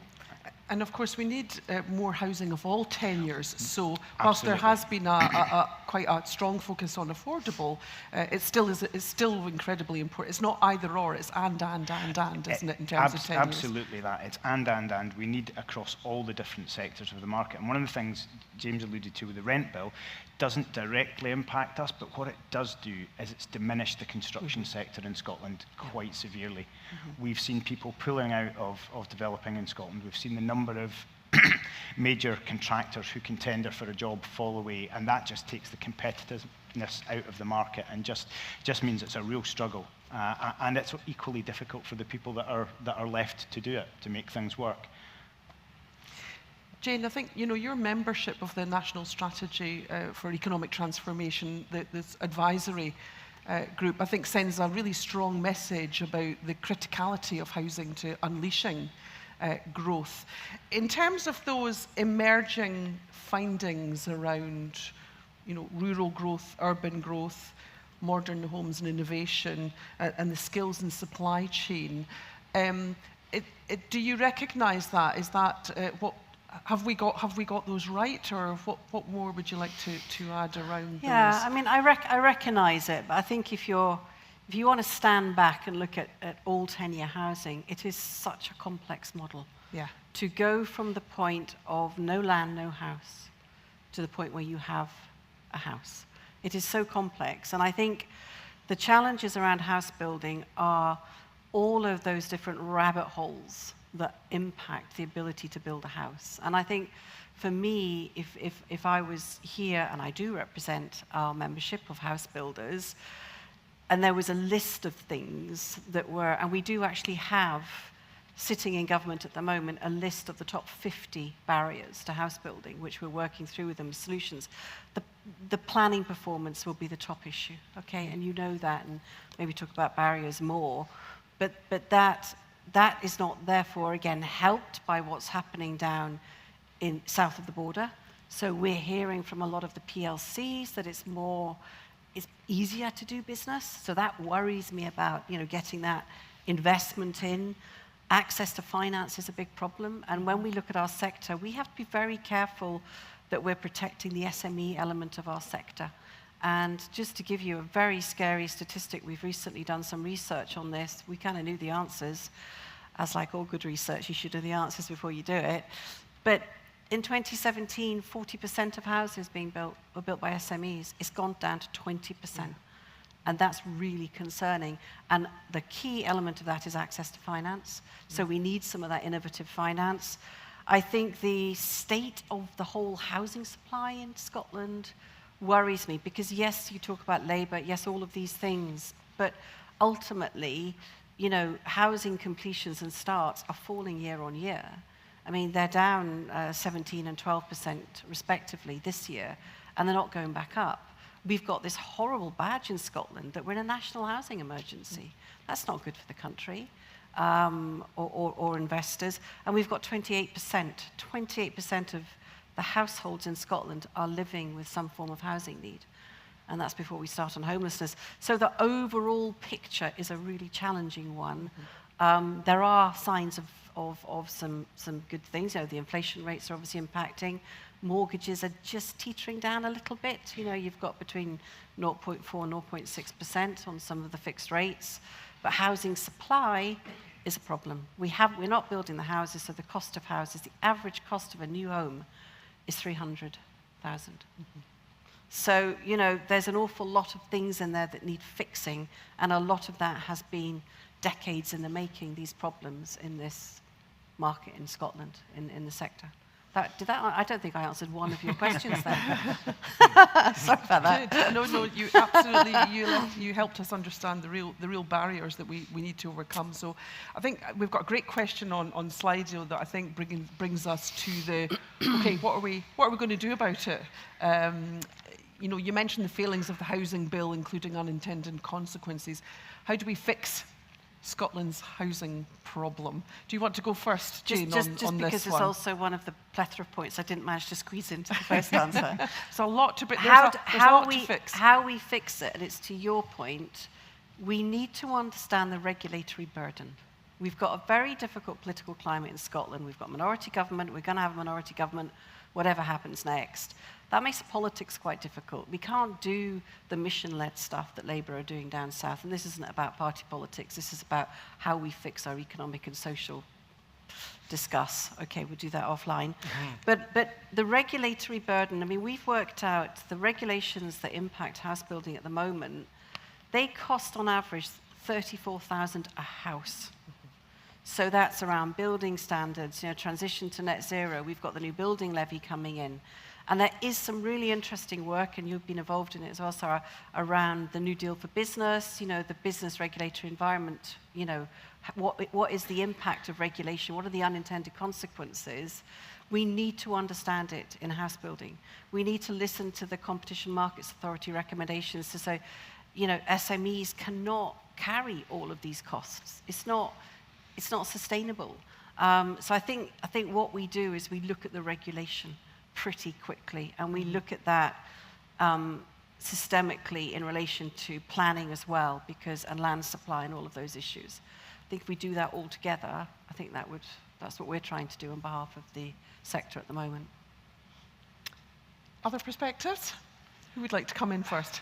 I think, yeah, I mean, I think one of the things is obviously, we've touched on this, is the problems in the planning system. We do seem to have some real issues there. I think post-COVID, the planning system has not really been functioning as it should.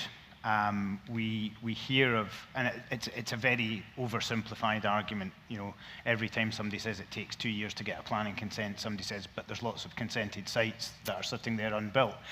Beneath all of those things, there are a whole load of complexities. You've got to ask, if there's a site that's consented and it's not being built, why is that? Is it something in the planning consent that's made it unviable? Has there been, you know, some of these requirements that Jane talked about that have come in since the planning process started that make a once viable scheme unviable? Is it just the funding piece, which again, the cost of that has increased? So there's a lot we need to do, but we need to get that planning system working such that viable sites and sites that are broadly acceptable in terms of residential development are fast-tracked through that system. There's a requirement now for us all to do pre-application consultations. I don't know a developer who doesn't take that very seriously and do a really good job of that. And so it should be the case that when a consent goes in, most of the issues have been dealt with at pre-app stage, and that should just be getting the sort of, not quite the rubber stamp, but a run-through planning that's relatively smooth. And I think that's really important. And that would see schemes that are viable now being consented and developed out. And that's a start. It's not the whole process, but it's a start to the process. I mean, we talk about it at ministerial level as part of the task force, so it's about resourcing, it's about skill sets, it's about a change of culture, it's about changing what planning looks like in terms of the brand. Planning needs to be rebranded in the sense it needs to be a facilitator of development. I don't come across local authority officers that don't want to do a good job, and they don't want to provide you with consents. But it's incumbent on us as applicants to bring forward quality planning applications as well.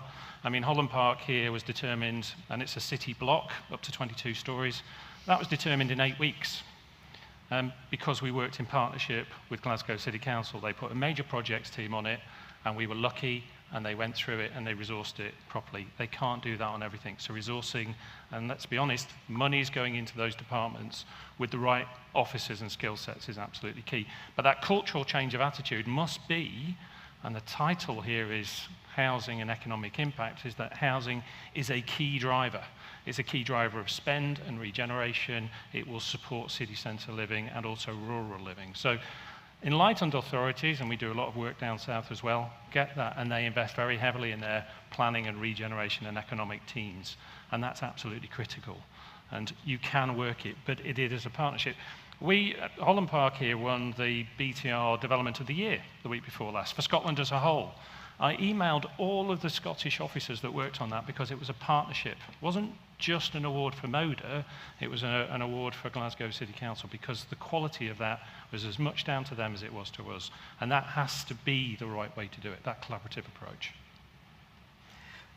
I'm really thoughtful about our last session. I mean, Jane, you made a comment about, you know, we can't do that mission-led stuff in Scotland. Now, I get your point about our economy in Scotland is dominated by SMEs, and the regulatory burden on SMEs is particularly keenly felt. But I suppose the observations, the conversation in our last panel was about businesses being purposeful, about actually reaping rewards from getting out ahead of regulation. Actually, if they're thinking about, if they are having a positive impact on the communities in which they operate, the jurisdictions in which they operate, and on the environment, they are reaping rewards from that in terms of growth as businesses.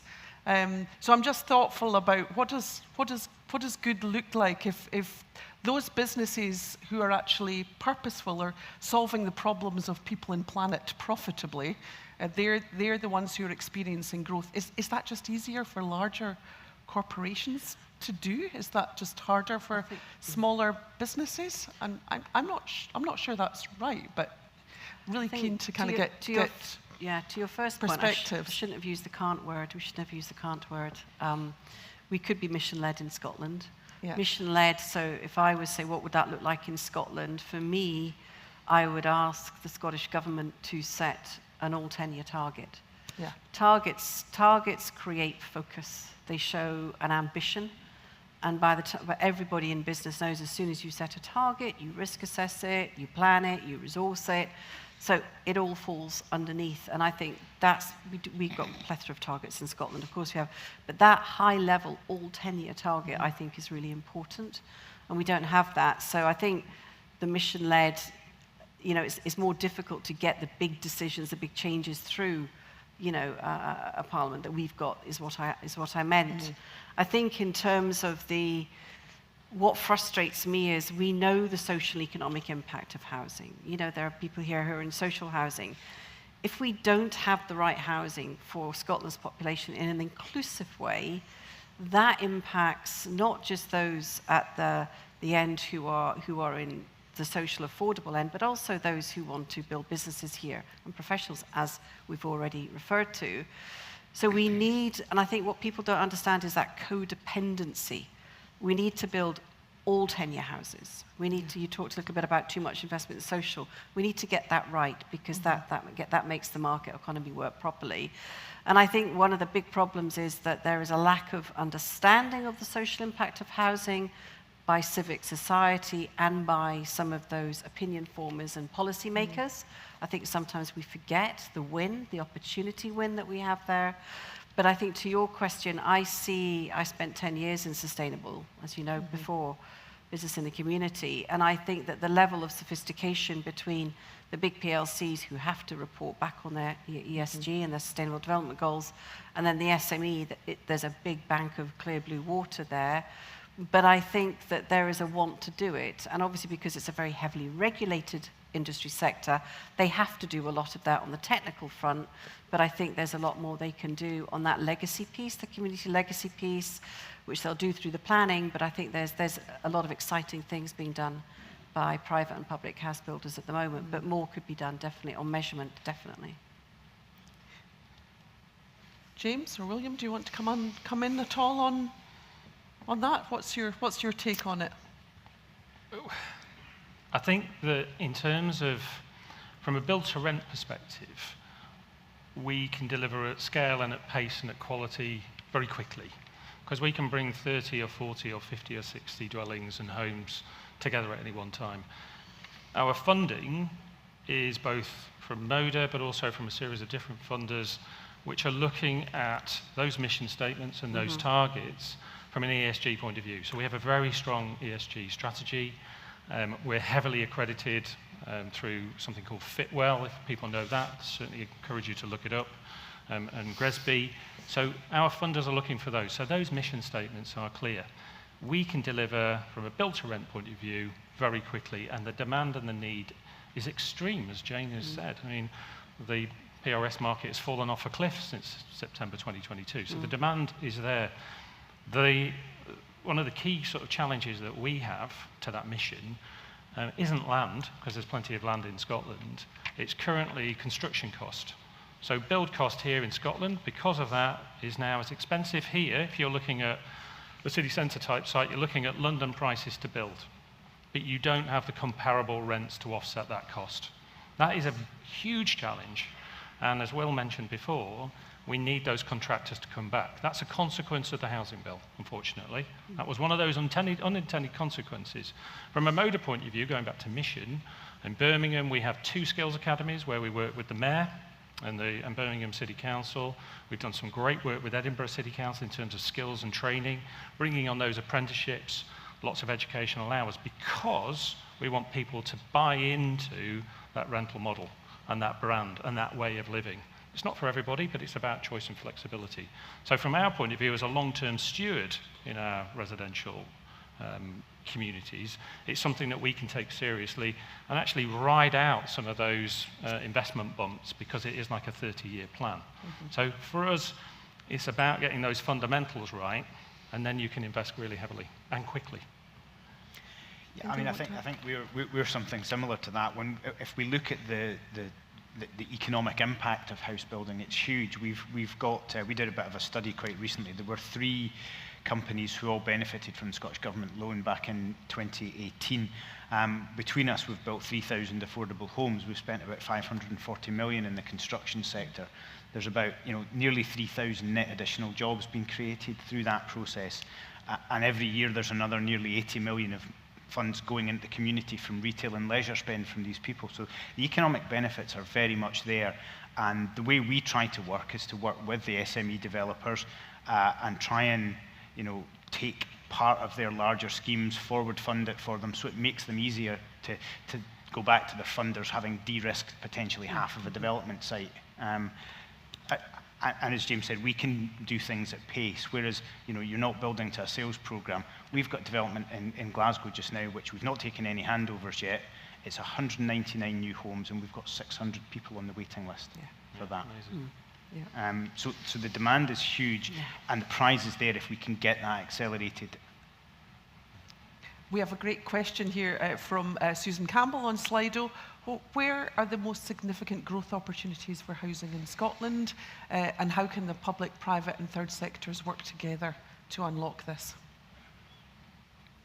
Do you want me to? Particular geographies? Are there places that you want to? I mean, I sort of flagged up you know, the size of the opportunity, for example, around the Gree Freeport in Cromarty. I think those are absolutely opportunities there. And I hate the term low-hanging fruit, but Edinburgh and Glasgow are very much that. There's an identified demand, there's a huge population, there's an economic engine driving the need for the jobs that go with it.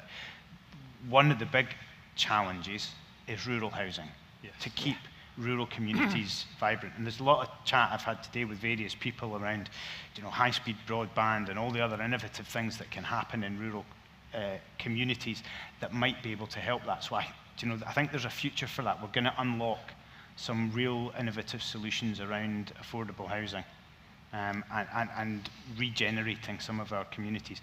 The challenge we have there is that, but by geography, it's generally much more expensive to build, and there's a narrower range of people who will be attracted to doing that. So that's a challenge we need to pick up, and that might be moving more towards off-site manufacture, more sort of panelised construction, which we've seen some great innovation in Scotland around that. We've got some brilliant people doing that, and I think that will help.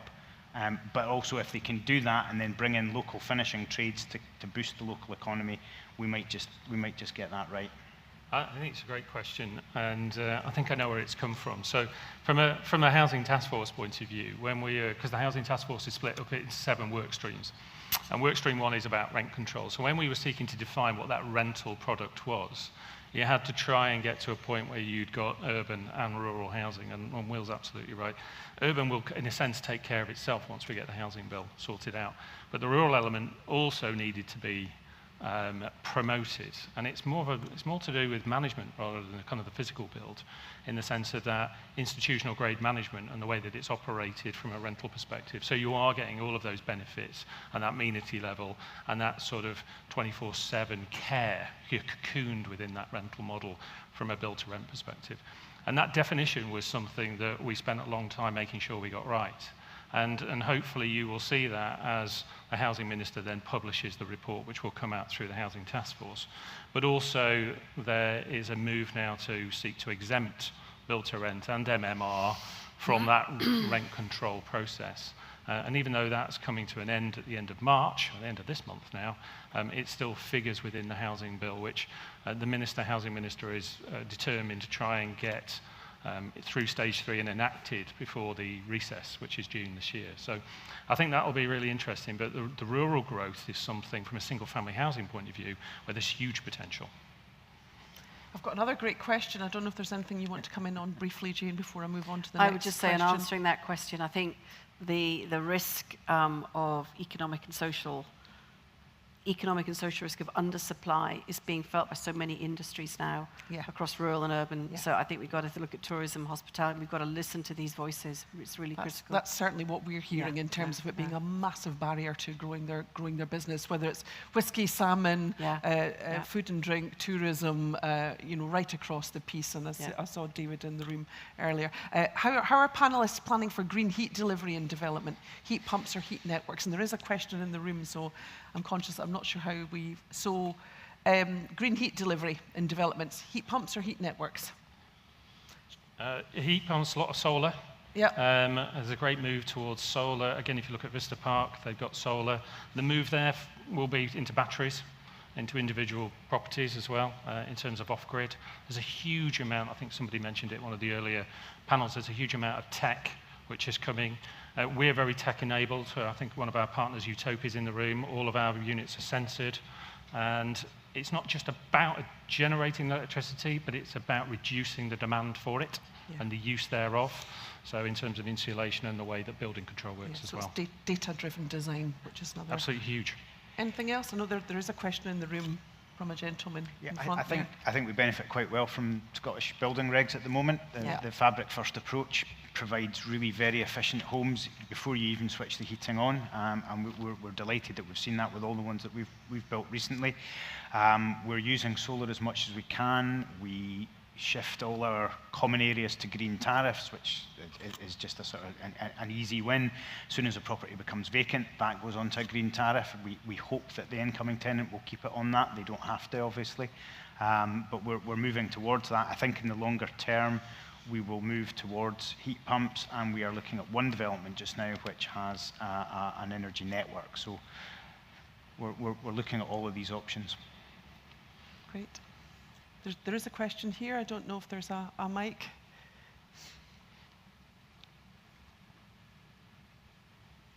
Good afternoon. I'm Bob Garrow. I do business and product development.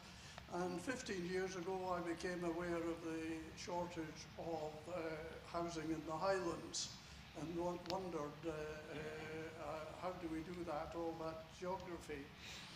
I went and found technology, and for when people were asking me, I would say, water cleaned for you and after you, 7 words. I had found technology to clean drinking water. I had found technology to process, different technology to process wastewater. Both technologies at the second mouse gets the cheese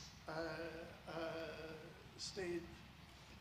They were used in the UK and in the common market, and there is a European Court of Justice judgment that says if something is sold and used in one part of the market, it is inappropriate, it must not be instructed by government or others.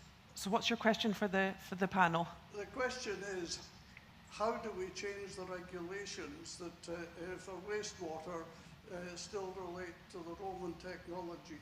You have to get a soak-away survey. You don't need a soak-away survey. The wastewater. Are you arguing that that Scotland doesn't have the right tools to do this? I mean, we've got an independent water regulator in Scotland, Wicks. I don't know if there's anything you want to see on water, wastewater. It sounds like a terrifically exciting innovation opportunity, but perhaps a regulatory barrier to its. There are regulatory barriers. And is that because we do not have the tools in Scotland? We have a monopoly supplier who is not obliged to provide service. Okay. They show no interest in 1/4. Okay, I'm going to. We're very, very tight for time, so I'm going to. I don't know if there's anything that the panel want to comment on, but I don't think we do have a monopoly supplier. In fact, I think it's well raised. We know utilities can be a big blocker. I think that's far too technical for me to try and answer because I would be making things up. So. To not answer. But one maybe to pick up later on over drinks. But I think it's an important point. I do think so that you make an interesting point about infrastructure generally, though, in the sense of investing in infrastructure. And I think that's absolutely critical, whether that's physical hard infrastructure and using tech in a very productive way, but also in social infrastructure as well. So we talk about housing a great deal, but we need to talk about schools and doctors and dentists and those sorts of things that actually support urban living, but also rural living. And those things go hand in glove. And I think the point you were trying to make there is you can't see one without the other. And that integrated nature of provision, whether it's through Section 75s, or whether it's a government appetite for risk and investment, I think it's absolutely key. And again, we've been debating that very, very hard with the ministerial team as part of the task force. They have not had an easy ride about that. So lots of exciting opportunities there, I think, to do. And of course, again, it's very energy intensive, treating our drinking, everything that we use water-wise to drinking water quality is terribly wasteful of resource. But what a great discussion again. I'll never be invited to chair because I've run over, but one that could have gone on in much greater depth. But it's really encouraging to see the opportunities we have before us.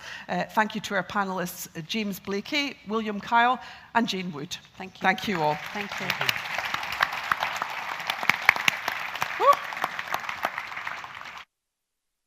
Over to Zara. Welcome back.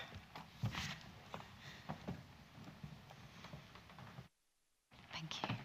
Thank you very much. And Seda, of course you're going to be invited back. You were fantastic. You were wonderful. Thank you for that expert direction. That was fabulous. There was so much interest in this panel ahead of today, and I think you can see why. There's obviously so many complexities around stakeholders, supply chains, and of course you can see the potential impact. And I hope that you agree that we did hear some dynamic suggestions on how to broaden the appeal of the sector and attract more investment. So I think that was a fabulous panel. Well done there. Now, before we move on to the final recap of the day, I would like to bring you all back to that question I posed at the very start this morning. It feels like a million years ago, I know. It was the question about what words spring to mind when you think of impact investing. And what we'd like to do is look back on the initial results from this morning. And I believe the team are about to pop them up now. Remember, there was change and opportunity, where the two leading words we had, change and opportunity. We also had sustainability, sustainable energy growth. There we go, innovation. So thank you to everybody for contributing to that word cloud. What we would like to do again is to ask you that question one more time. So after the panel discussions, after the keynotes and everything you've heard today, when we talk about impact investing in Scotland, can you tell us 3 words that pop into your mind? So we're going to give you a second poll, and that poll will be made available again on Slido. For those of you in the room today, of course, that Slido information is available just on your badges that you picked up at the start of the day. I can see many of you wearing around your neck, and at home you will be sent the details of that Slido again to take part in this. And very shortly, at the end of the session, we'll have a look back and do a little compare and contrast. But to that end, I would like to welcome to the stage the editor of the Herald, Catherine Salmond.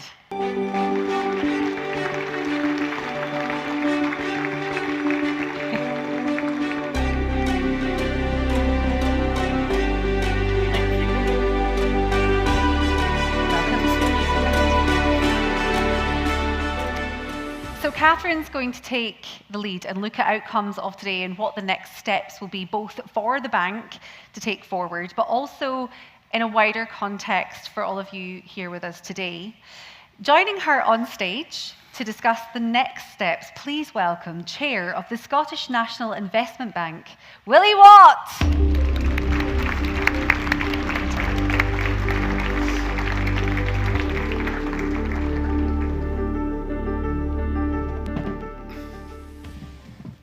Hi, everyone. I'm not sure, Willie, that we're actually going to meet that brief that we've just been... No. We were going to have a chat for 20 minutes about the day. So, yes, I'm Catherine Salmond, editor of the Herald, Willie Watt, chair of Scottish National Investment Bank. I'm sure an awful lot of you will know a lot about Willie, but we'll have a Cilla Black blind date moment. What's your name? Where do you come from? Tell everybody. Yeah, thank you for that, Catherine. I'm an investment person, I guess. I spent the first half of my career in private equity and growth equity, focused on Scotland and its entrepreneurs. The second half of my career, I spent running an investment management company, which was global in its perspective and dealt with public markets rather than private capital markets. And I retired in 2019 and became the founding chair of the Scottish National Investment Bank. I arrived a year before the bank was launched, and I've been involved with its growth and development ever since. Great, thank you. So today, the 3 mission statements for the bank, I thought we could use those as a way into some discussion on what we've heard today. So net zero, are you as optimistic as Myrtle Dawes was, and I presume remains, at the start of today? Yes, I guess it's a qualified yes, if given the way that I answered your question. I think net zero is intrinsic in almost everything that we do. We just had a discussion on housing there, and you can see the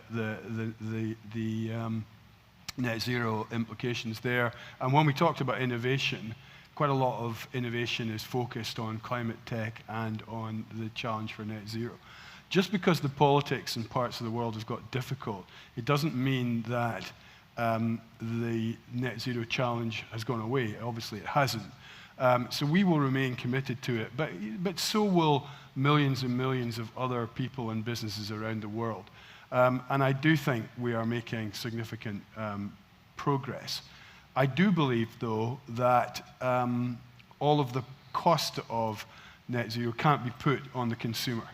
And I think we've got to be thoughtful around how net zero is paid for, who pays for it, and how that's communicated to the population at large. Because what we don't want is more of a backlash, because the backlash makes the job harder. Okay. Place, your second mission statement. Let's take Scotland and Scots. We've always been a smart, forward-thinking, ambitious nation. Do you still recognise that in Scotland and the clients you come across? Absolutely. I thought today had a really good global perspective. And one would not wish to be at a conference like this that was parochial, and I don't think it was parochial at all.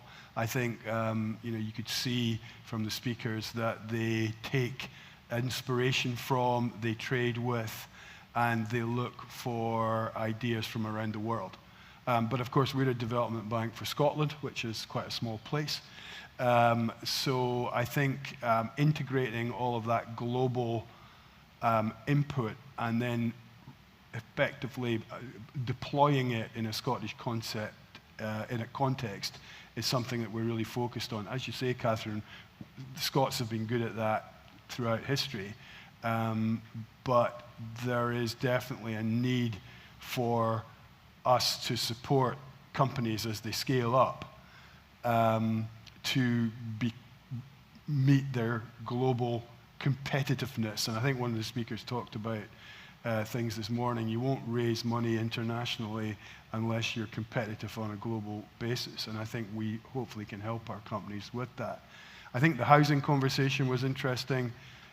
We wanted to put housing at the center of today because we believe that it's intrinsically tied in with growth and economic development, but it's also intrinsically tied in with our place mission, because high-quality homes, regardless of tenure, I think is an important part of the impacts that we can make. So I was really pleased to see how that panel integrated all of that into the day as a whole. Okay, we can come back to some of the panel discussions.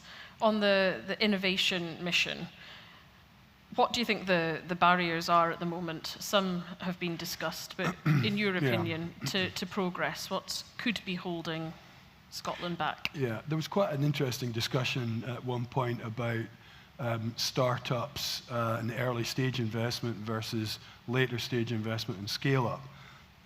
I think we've had a reasonably good track record of early stage investing through our angel network supported by Scottish Enterprise. We've had less success with scale up, and we think scale up makes the biggest economic difference. It has more high-paid jobs, it creates more wealth, it creates more sustainable long-term businesses that can make a contribution to the productivity of the economy. So we focus, our focus is on scale up. What are the barriers? Certainly investment is a barrier. Another barrier is skills. And another barrier is confidence. Because as one of the speakers said this morning, it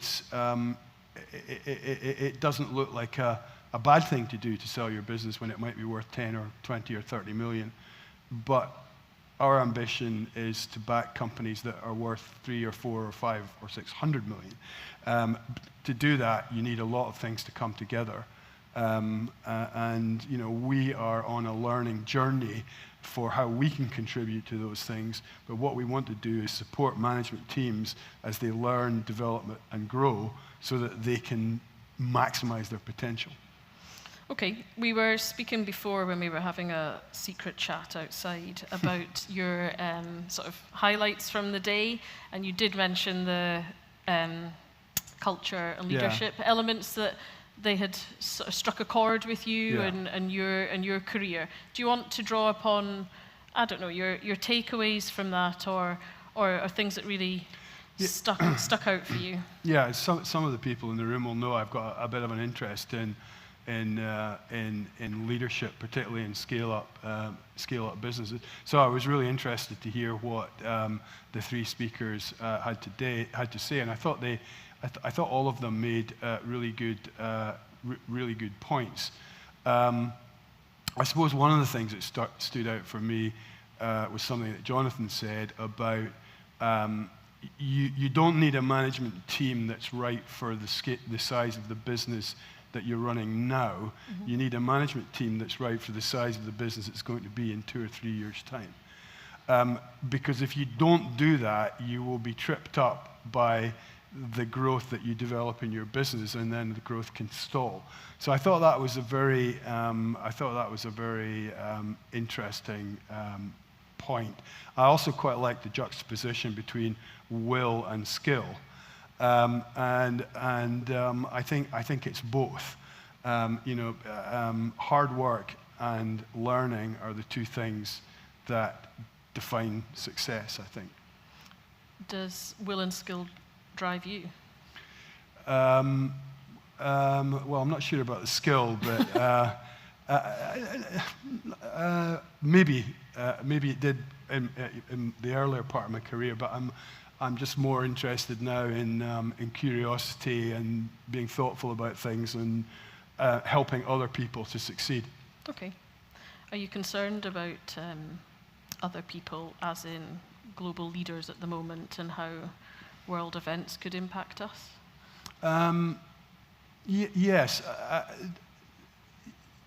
There have always been world events, and business people and economists often spend a lot of time worrying about them. Usually they don't last forever, but they may last for a few years, and they may have unintended consequences. I guess we all grew up in a world where there was certainty around the geopolitical settlement, I guess, within which business operates in, and that consensus would appear to be fraying a bit. But I think for businesses and for a development bank like ourselves, you've just got to focus on what you can control. And many of the businesses in the room do things that are innovative and different and exciting. Mm-hmm. And I'm sure that opportunities for those businesses will continue despite some of the rhetoric that's out there. And I think a lot of the issues of things like tariffs will impact larger businesses more, mm-hmm. potentially, than some of the more innovative businesses in the room, even if they do trade in the US. Is there, concern being fed back to the bank, or not yet? I think the concern's really all about uncertainty. Okay. And we had uncertainty with COVID and the cost of living crisis, and then as some of the speakers said, this morning, both in terms of net zero and in terms of life sciences, there was an over-exuberance in markets in the early 2020s, and then there's been a kind of withdrawal of capital.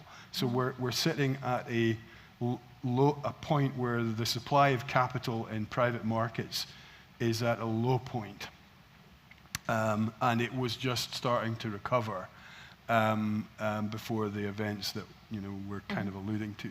So capital supply is usually cyclical. I think it will recover, but this is probably not helping it. Okay. How do you get other banks to plug those gaps? I think I think recognizing the cyclicality means that you just have to recognize that it's hard at the moment. So you've got to try harder. So I often say to people that the ability to raise money is a core skill for a management team if your business does not run cash positively in terms of its business model. So I think companies have to put a lot of effort into it. They need the right advisors, which is not easy because the right advisors are not easy to find. And we try and be a supportive partner. We're learning more about where that supply of capital can be found. We're building relationships with other investors, and we need to bring those relationships and that learning to bear on behalf of our investee companies. Okay. In terms of the media, which is obviously close to the Herald's heart, we're storytellers. There's lots of stories to be told. Do you have an ask of the media? I've prayed for this. Shut your eyes with despair. I've prayed for this moment, and now that it's here, Go on, then. I think I'm losing my bravery. Nerve. I think I know it's tough. The mainstream media operates in an incredibly tough market, and it's not going to get any easier. I think good business coverage. Is a really positive thing. I think business... I thought you were going to say, I think the Herald does it very well. It does, absolutely. Yeah. Business is intrinsically important, and growth is intrinsically important to the success of Scotland. And I'd like to see all of the mainstream media cover business and the Scottish economy more, I guess. As you say, Catherine, journalism is all about stories, and you do tell the good stories around business's success and raising money and new products and things like that. I guess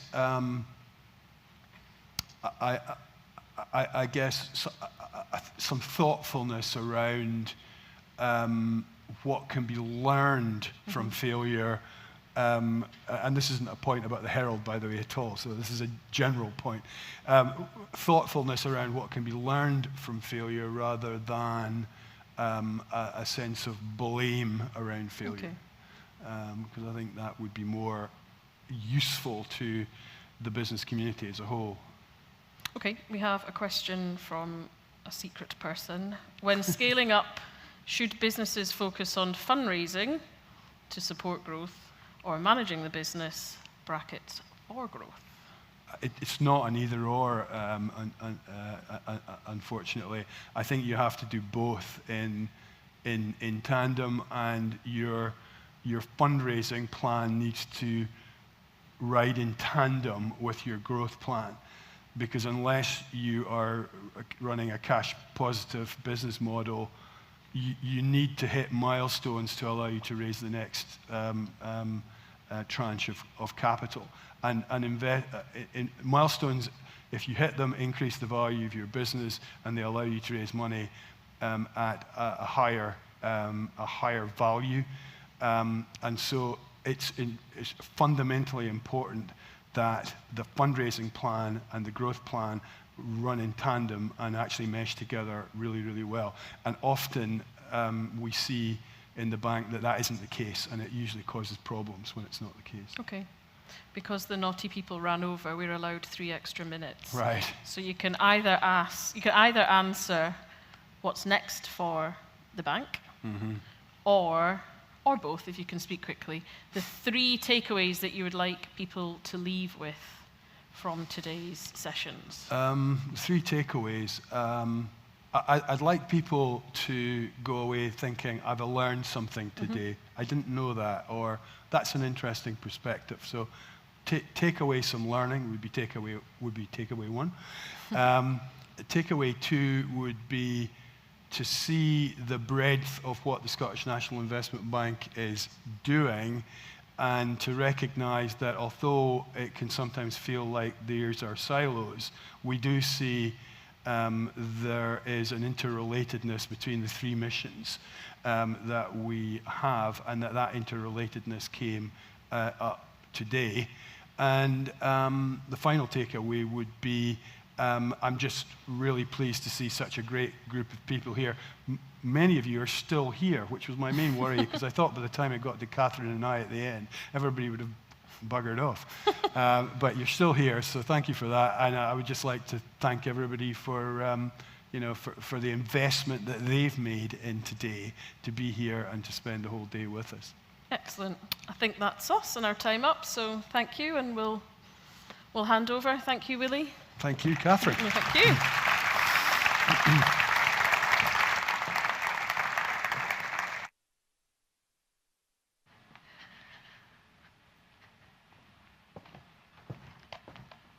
Thank you very much, Catherine, and thank you, Willie Watts. It has been great today to ask some really difficult questions and just to understand how all of us can have a little agency over what we do with our investments and our businesses.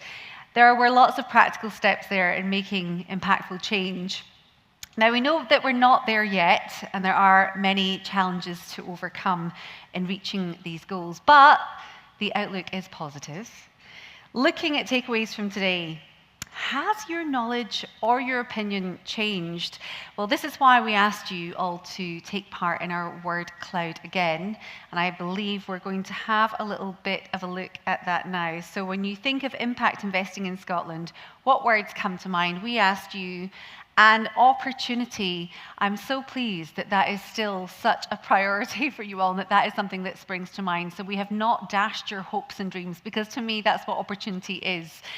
Next, we have innovation. So that word has really come forward today, and I'm not surprised because we've heard some really great case studies, and Scotland is very much leading the way when it comes to innovation in certain sectors. And I think we've heard some really great examples today of innovative companies and businesses and even approaches to investing. So that's fantastic to see that. Collaboration. Collaborative capitalism, that's obviously a word that's come through, so we're starting to really appreciate the language, which, as I said before, from the last kind of week, really diving into this, I said there should be a Duolingo just for financial speak, because I feel like once you understand the lay of the land, you can understand the conversation so much more effectively. Thank you very much to each and every one of you who took part in that. Thank you for your participation. It's really nice to see how some of those themes have slightly changed throughout the day. Willie mentioned global perspectives that were brought today. And, we kicked off today by talking around scaling for international markets. And I think that really did help to set the scene, where we want to look beyond Scotland. We want to take our innovations, our businesses, and our money globally. And so that was really great to set the scene that way. And I think, as I said, hearing those case studies underpinning the stories of investors and businesses that have secured capital just helps to provide a sort of prototype or a blueprint for others. So it leaves me just to say a massive thank you to each and every one of you, to all of our impressive speakers for engaging in these vital discussions we've had today, and thanks to, of course, to you, our audience, for taking the time out of your very busy days and kick-starting the week. My goodness, you came here bright and early on a Monday morning, and you tuned in online for us, so thank you so much for helping to make this event a huge success. We would like to take these insights forward and turn them into action. The opportunities are there, and so now it's all about seizing them. Full coverage of today's conference is available online at heraldscotland.com with a recap of today's themes in tomorrow's The Herald. There will be additional content looking at the next steps in our April edition of Business HQ Monthly, found every month in The Herald. Just want to say a massive thank you to our fantastic AV team, Baby Grand Productions. The team at the back have done a fantastic job of looking after us today, seamlessly, may I add. We'd now like to invite you all to continue networking with us. We are going to invite you to the mezzanine for some drinks and canopies. It's really important that we do take a little bit of time to connect. I know that we do have the guest list available, and so you'll be able to use that and see that on the app. If you are joining remotely, you might want to add everyone on LinkedIn and start those conversations later. But don't worry if you didn't confirm. If you're in the room, if you want to come along for drinks and canopies and you didn't confirm, don't worry. There's space for you anyway. We would like to encourage you all to come along and join us for another couple of hours, really. Thank you so much for taking the time today. It's been so lovely to host this for you. Have a lovely afternoon. Goodbye.